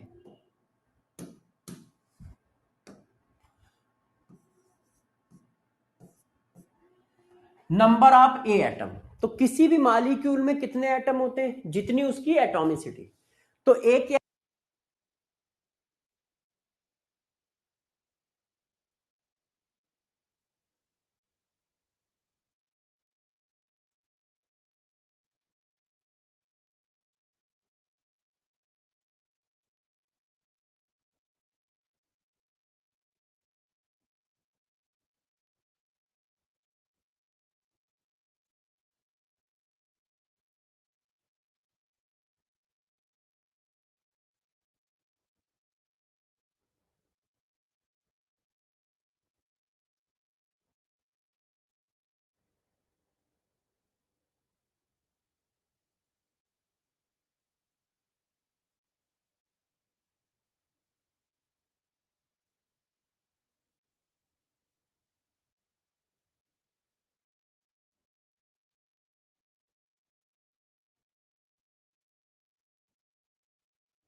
आप लोगों को ये पता है कि आपकी क्लास कितने बजे खत्म होती है? हाँ, बैटरी खत्म हो गई भाई, मुझे पता है पुराने बच्चे क्या कहेंगे, है ना? तुम टेंशन ना लो, आज ही मंगवाता हूँ। हाँ अच्छा, 12:45, ठीक है। तो ये बात समझ पाए? ए एटम कितने, एक मॉलिक्यूल में ए एटम कितने, जितनी उसकी एटॉमिसिटी x। एक मॉलिक्यूल में बी एटम कितने, जितनी उसकी एटॉमिसिटी y। एक मॉलिक्यूल में सी एटम कितने, जितनी उसकी एटॉमिसिटी z। टोटल एटम कितने? x plus Y plus Z, सबकी एटॉमिसिटी का सम। एक मॉलिक्यूल में एटम हमें निकल आए, एक मॉलिक्यूल में एटम हमें निकल आए। तो मैंने कहा ठीक है, इस क्वेश्चन का सारे बच्चे जवाब दे। फिर इस क्वेश्चन का सारे बच्चे जवाब दे। How many nitrogen atom in one molecule of dinitrogen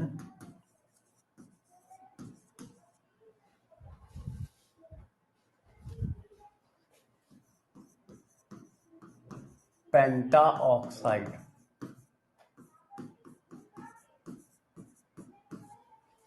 ए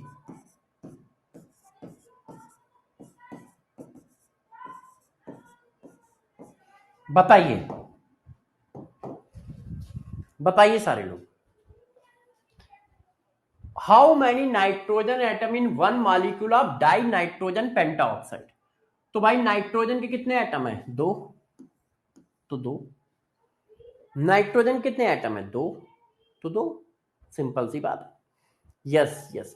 तो एक मॉलिक्यूल में एटम के नंबर निकाल लोगे? सब लोग यस या नो बताओ। एक मॉलिक्यूल में किसके कितने एटम है निकाल लोगे? एक मॉलिक्यूल में इंडिविजुअल एटम, एक मॉलिक्यूल में टोटल एटम, निकाल लोगे? यस या नो बताओ। निकाल लोगे? पक्का? पक्का? देख लो, बवाल ना काटना फिर बाद में। एक मॉलिक्यूल में निकाल लोगे? अच्छा, एक मॉलिक्यूल में 10 एटम है, तो दो मॉलिक्यूल में कितने होंगे बताओ? एक मॉलिक्यूल में 10 एटम है, तो दो मॉलिक्यूल में कितने होंगे बताओ जरा? एक मॉलिक्यूल में 10 एटम है, तो दो मॉलिक्यूल में कितने होंगे? 20। इसका मतलब दो मॉलिक्यूल में भी निकाल लोगे। कितना टैलेंट है तुम्हारे अंदर, क्या बात है। एक मॉलिक्यूल में 10 एटम है, दो मॉलिक्यूल में कितने होंगे? 20। अच्छा, एक मॉलिक्यूल में 10 एटम है, एक मॉलिक्यूल में 10 एटम है, तो 100 मॉलिक्यूल में कितने होंगे? एक मॉलिक्यूल में 10 एटम है, 100 मॉलिक्यूल में कितने होंगे? 1000। यस, क्या बात है, कितना अच्छे हो, कितना टैलेंट है। मल्टीप्लाई कर रहे हो ना, इसका मतलब कुल मिला के यही तो कह रहे हो कि मल्टीप्लाई कर देंगे।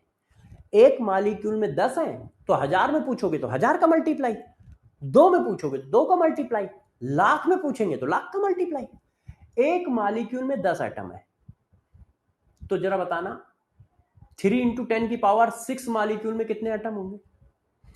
एक मॉलिक्यूल में 10 एटम है, तो 3 इंटू 10 की पावर 6 मॉलिक्यूल में कितने एटम होंगे बताओ? क्या करोगे? मल्टीप्लाई। तो 10 इंटू 3 इंटू 10 की पावर 6, तो 10 इंटू 3 इंटू 10 की पावर 6 क्या होगा? 3 इंटू 10 की पावर 7। इसका मतलब एक मॉलिक्यूल में यदि मैं एटम के नंबर बता दूंगा तो तुम 10 मॉलिक्यूल, 100 मॉलिक्यूल, लाख मॉलिक्यूल, करोड़ों मॉलिक्यूल में निकाल लोगे। बात तो यही निकल के आई ना, बात तो यही निकल के आई। और इसके लिए क्या करोगे? मल्टीप्लाई। इसके लिए क्या करोगे? मल्टीप्लाई। ये बात क्लियर है? ये कॉन्सेप्ट क्लियर हुआ तो बस खेल खत्म है। ये कॉन्सेप्ट क्लियर हो गया प्रभु, बच्चों, इलू टीलू, निकम्मो, नाकारो, ये बात क्लियर हो गई, कॉन्सेप्ट क्लियर हो गया। यदि एक मॉलिक्यूल में सब कुछ निकल आएगा तो तुम 100 मॉलिक्यूल, 1000 मॉलिक्यूल, लाख मॉलिक्यूल, करोड़ों मॉलिक्यूल में निकाल लोगे ना? पक्का? अच्छा, चलो भाई जिद्दी बच्चों, इसी बात पे जरा करके दिखाओ। चलो जिद्दी बच्चों, इसी बात पे करके दिखाओ। How many number of carbon atom in 6.022 into 10 raised की power 21 molecules of acetic acid, acetic acid,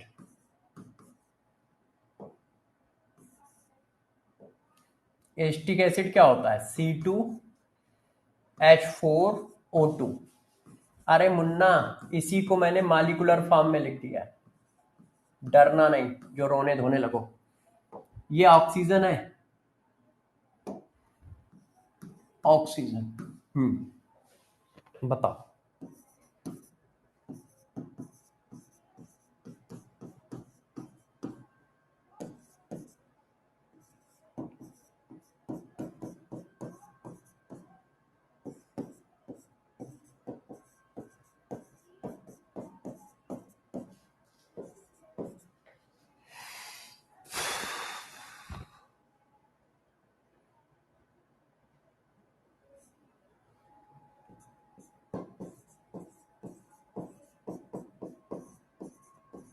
बताओ,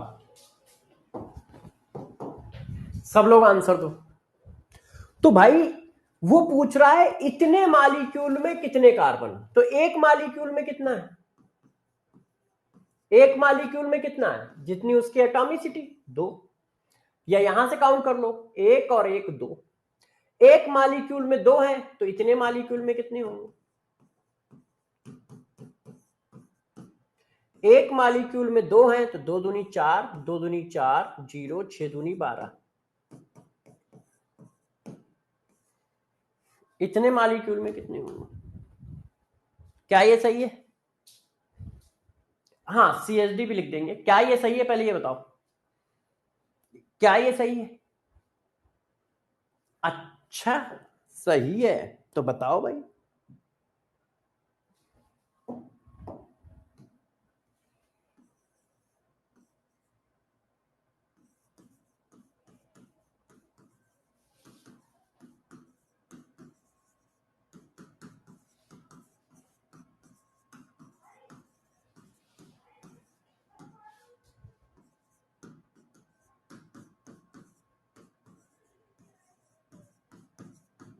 ये देखो, calculate total number of atoms in 3.5 into 10 rest की पावर 19 मॉलिक्यूल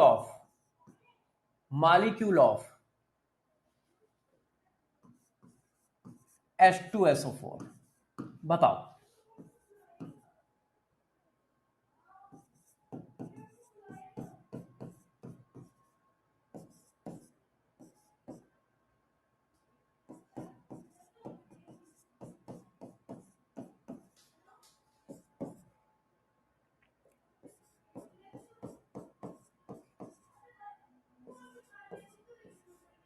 बताओ बताओ बच्चों। तो देखो, इतने मॉलिक्यूल में पूछ रहा है तो एक मॉलिक्यूल में कितने एटम है? अब ये देखो, टोटल एटम पूछ रहा है। क्यों? क्योंकि किसी एटम का नाम नहीं लिखा है। किसी एटम का नाम नहीं लिखा है, इसका मतलब क्या पूछ रहा है? Total atom. तो एक मॉलिक्यूल में टोटल एटम कितने हैं? 2, 1 सल्फर, 4 ऑक्सीजन, तो टोटल एटम है 7। एक मॉलिक्यूल में 7 एटम है तो इतने मॉलिक्यूल में कितने होंगे? बस मल्टीप्लाई कर दो नंबर ऑफ मॉलिक्यूल को। इतने मॉलिक्यूल में कितने होंगे? सही है कि नहीं? इतने मॉलिक्यूल में कितने होंगे? सही है। इतने मॉलिक्यूल में कितने होंगे? अब ये बात तुम CSD में लिखो जाके। एक मॉलिक्यूल में पता चल गए तो बताओ n मॉलिक्यूल में कितने होंगे? n molecules of AXBYCZ। बताओ। अब इसमें number of carbon A atom बताओ। सब लोग आंसर बताते जाओ। नंबर ऑफ बी एटम बताओ। नंबर ऑफ सी एटम बताओ एन मॉलिक्यूल में। और टोटल नंबर ऑफ एटम्स बताओ एन मॉलिक्यूल में। बताइए, एक मॉलिक्यूल में कितने? एक्स, तो एन मॉलिक्यूल में एन इंटू एक्स, मल्टीप्लाई ही तो होना है। देखो, रहता मत फैलाना। अभी आप ये करके आए हो, एक मॉलिक्यूल में निकल आया, जितने मॉलिक्यूल में पूछ रहा है उतने का मल्टीप्लाई कर रहे हो ना। तो एक मॉलिक्यूल में x तो n मॉलिक्यूल में n इंटू एक्स, एक मॉलिक्यूल में y तो n मॉलिक्यूल में n इंटू वाई, एक मॉलिक्यूल में z तो n मॉलिक्यूल में n इंटू जेड।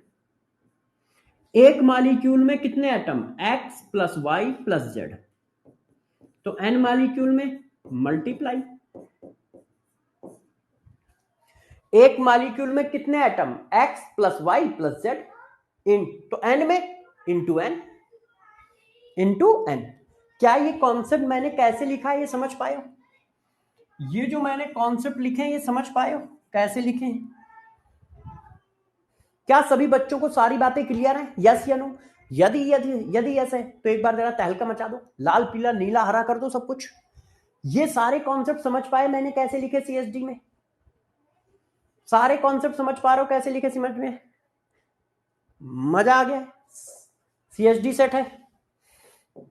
ये रिवीजन के लिए, देखो ये कॉन्सेप्ट रिवीजन के लिए दे रहा हूं कि आपको कॉन्सेप्ट भी रिवाइज होने चाहिए ना, थ्योरी रिवाइज के साथ साथ कॉन्सेप्ट भी रिवाइज होने चाहिए। यस यस यस यस, सब कुछ सही है।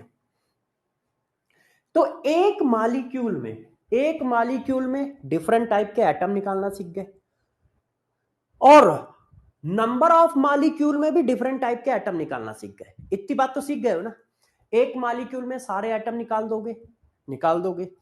हजार लाख करोड़ों मॉलिक्यूल में पूछेगा तो भी निकाल दोगे, निकाल दोगे। कंफर्म है? कंफर्म है? किसी को कोई दिक्कत तो नहीं है? किसी को कोई दिक्कत तो नहीं है? बताओ, पक्का? पक्का? अच्छा, अब मैं एक क्वेश्चन पूछता हूं, बताइएगा सब लोग, ठीक है? मैं अब क्वेश्चन पूछता हूं, बताना, ठीक है? Calculate ratio of numbers of calculate ratio of number of atoms of carbon and oxygen in देखो 7.32 इंटू 10 रेस्ट की पावर 17 मॉलिक्यूल्स ऑफ सुक्रोज। बताओ भाई, सुक्रोज का फार्मूला लिख देता हूं, C12H22O11।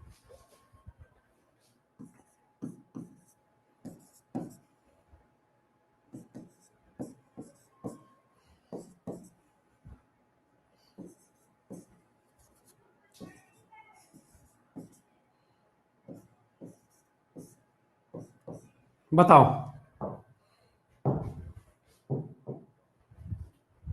बताओ।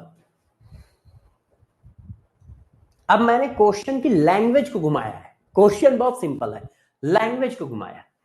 वो कह रहा है calculate ratio of number of atoms of carbon and oxygen in 7.32 into 10 rest की पावर 17 मॉलिक्यूल ऑफ सुक्रोज।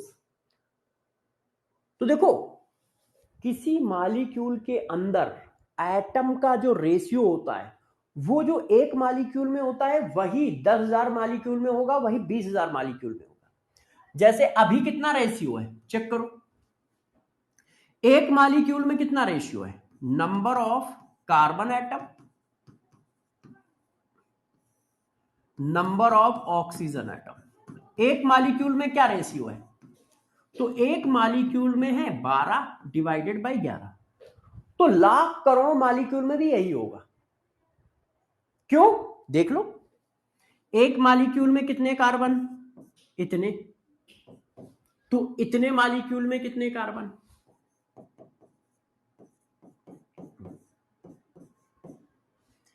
एक मॉलिक्यूल में कितने ऑक्सीजन, इतने, एक मॉलिक्यूल में कितने ऑक्सीजन, इतने, तो इतने मॉलिक्यूल में कितने ऑक्सीजन। अब डिवाइड करो तो ये तो कट ही गया ना, देखो वही आ गया,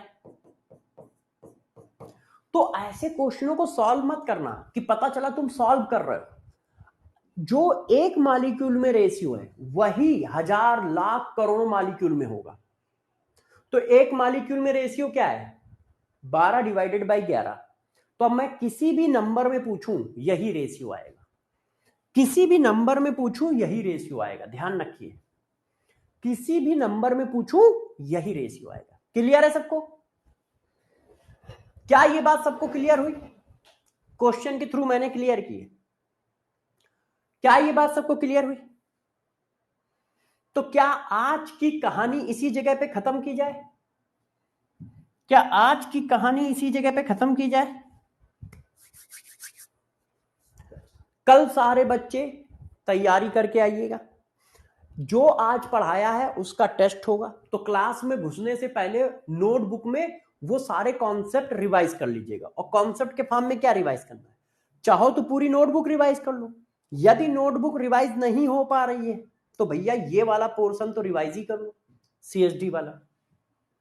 ये जो सीएसडी वाला पोर्शन है, एक पेज पूरा एक ही पेज पढ़ाया है। देखो सीएसडी का एक ही पेज डेली लिखता हूं, बस ये रिवाइज कर लेना और रिवाइज करके आ जाना। क्यों? क्योंकि कल इसका टेस्ट होगा। अभी डीपीपी नहीं करनी है ना, कोई डीपीपी नहीं लगानी है, क्योंकि अभी मैंने पहली डीपीपी का भी सिलेबस नहीं पढ़ाया है। अभी कोई डीपीपी नहीं लगाओगे, ना अभ्यास, ना तेजस, ना सिद्धि, कोई नहीं लगाओगे। सब्र करो, अभी तुम सिर्फ क्लास के क्वेश्चन करो और कल जब मैं टेस्ट लूं उसकी प्रिपरेशन करके आओ। डीपीपी लगाने का टाइम मिलेगा। हाँ, वो होमवर्क वाले क्वेश्चन लाया हूं मगर कल डिस्कस करूंगा, टाइम हो गया है ना। जो मैंने क्वेश्चन होमवर्क दिए थे वो लाया हूं, कल डिस्कस कर दूंगा। ये देखो, ये देखो, मुझे ध्यान था इसलिए मैं लाया था, मगर अब टाइम हो गया है, कल डिस्कस कर दूंगा। ठीक है, तो कल रिवाइज करके आइएगा। Bye bye. और स्टार्ट हो गई है क्लास, है ना। अपना ध्यान रखो, पढ़ाई करते रहो। मजा आ रहा है? हाँ, यस। जिन बच्चों के पास मेरे पुराने नोट्स हैं वो उनको अपडेट करते रहे, वो उनको अपडेट करें, बार बार लिखने की जरूरत नहीं है। जिन बच्चों के पास पुराने नोट्स हैं मेरे, वो उनको अपडेट करते रहे। और जो बच्चे नए हैं वो सारे लोग बहुत ईमानदारी से नोट्स बनाएं। क्यों? क्योंकि यार थोड़ा सा अलग तरीका है अपना पढ़ाने का। हाँ, अपना ध्यान रखिएगा। बाय बाय, कल फिर मिलूंगा। ठीक है बच्चों, बाय।